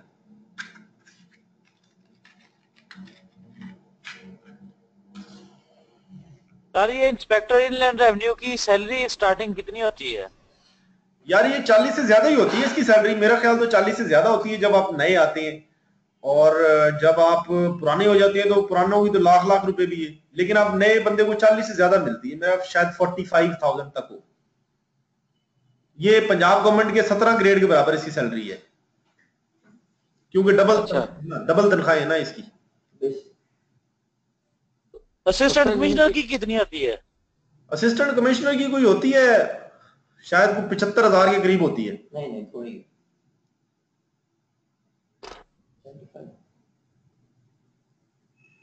तो सर ये इंस्पेक्टर जी जी सर इनका रिजल्ट कब आता है? रिजल्ट कब आएगा? हाँ मतलब एग्जाम देते हैं जनवरी में, 2-3 महीने लगते हैं, या लोग स्टूडेंट्स कहते हैं कि 1 साल लग जाते हैं, 2 साल लग जाते हैं? नहीं, इसका रिजल्ट तो जरूर जल्दी आता है। ये एडमिन को मैं बताता हूँ कि वो इसको इसका जो ना पता कराएं कि क्या इसके एग्जाम का शेड्यूल होगा और रिजल्ट कब तक आएगा। मतलब आता जल्दी है ना? एफबीआर वाले भी इनकम टैक्स देते हैं? क्या चीज कह रहे हैं? एफबीआर वाले जो ऑफिसर्स होते हैं इनलैंड रेवेन्यू के, वो भी इनकम टैक्स देते हैं? हाँ जी, वो भी इनकम टैक्स देते हैं, उनको माफ नहीं है, वो भी गोशवारे जमा कराते हैं, क्योंकि वो जमा नहीं कराएंगे तो लोगों से कैसे मांगेंगे। सर ये उसके बारे में ये अली रजा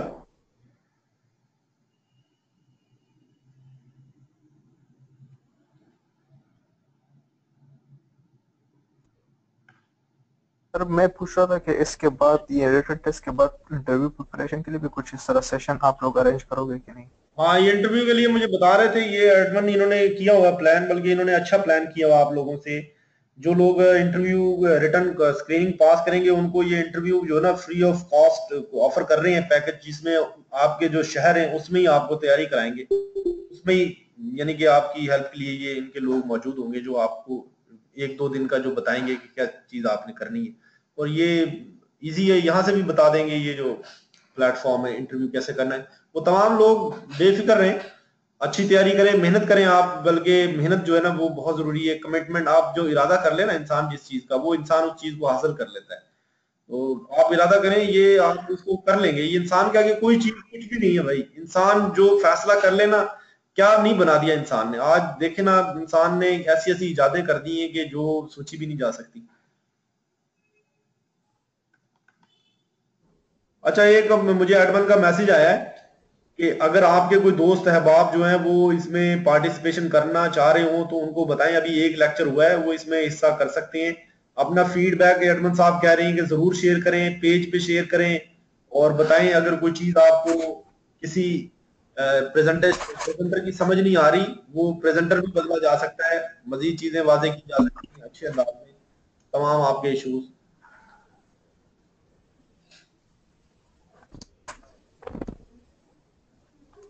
सर वो मैंने कहा था ग्रुप का, उस पे सर थोड़ा कंसिडरेशन करना, मतलब हम आपसे ऑनलाइन कोई चीज पूछ सके सर उसी टाइम। नहीं, वो आपको जो ना हम लगाते हैं, कोई आपको इंशाल्लाह नंबर आपको दे देंगे तमाम लोगों को ना, उसमें आप पूछ सकेंगे। कोई बात नहीं, आप लोगों की मदद करनी है हमने इंशाल्लाह, हर अच्छे तरीके में करनी है और बेहतरीन तरीके से आप कर रहे हैं। आप लोगों ने, कुछ लोगों ने तो हिचकिचाते ही ये प्रोग्राम ज्वाइन किया होगा, लेकिन आपने कर लिया, जैसे भी कर लिया, आपकी नीयत थी, आपका इरादा था, इंशाल्लाह हम आपका साथ देंगे इसमें, आप इस टेस्ट को पास करें। सर हम आपके साथ पूरा उतरेंगे, तावन करेंगे बिल्कुल। बिल्कुल हम यही एक्सपेक्ट करते हैं हमारे तमाम जो स्टूडेंट्स हैं वो ना सिर्फ पास हों बल्कि डिस्टिंक्शन के साथ पास हों। बिल्कुल सर, यही कोशिश है हमारी। हाँ जी।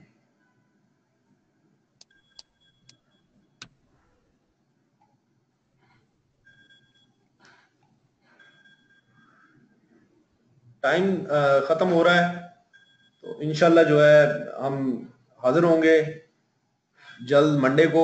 मटेरियल वगैरह एडमिन साहब कह रहे हैं कि वो आपको इन 2 दिनों में भी भेजेंगे, एमसीक्यूज भी कह रहे हैं भेजेंगे, और बाकी कांटेक्ट में वो हैं आपके साथ।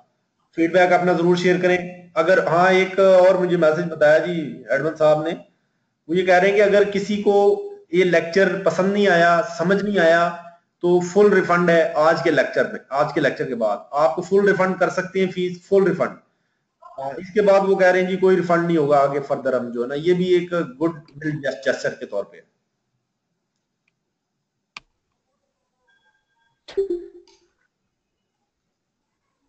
लेक्चर तो बहुत अच्छा था, मगर बस ये आप मटेरियल भेज दें 2 दिनों का।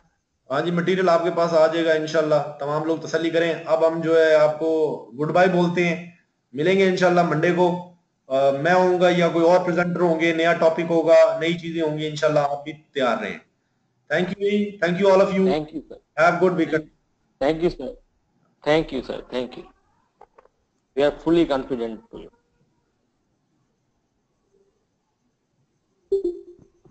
Thank you sir. मैंने जो कोई ये बजी न पड़ेगी उन्हें जो बजी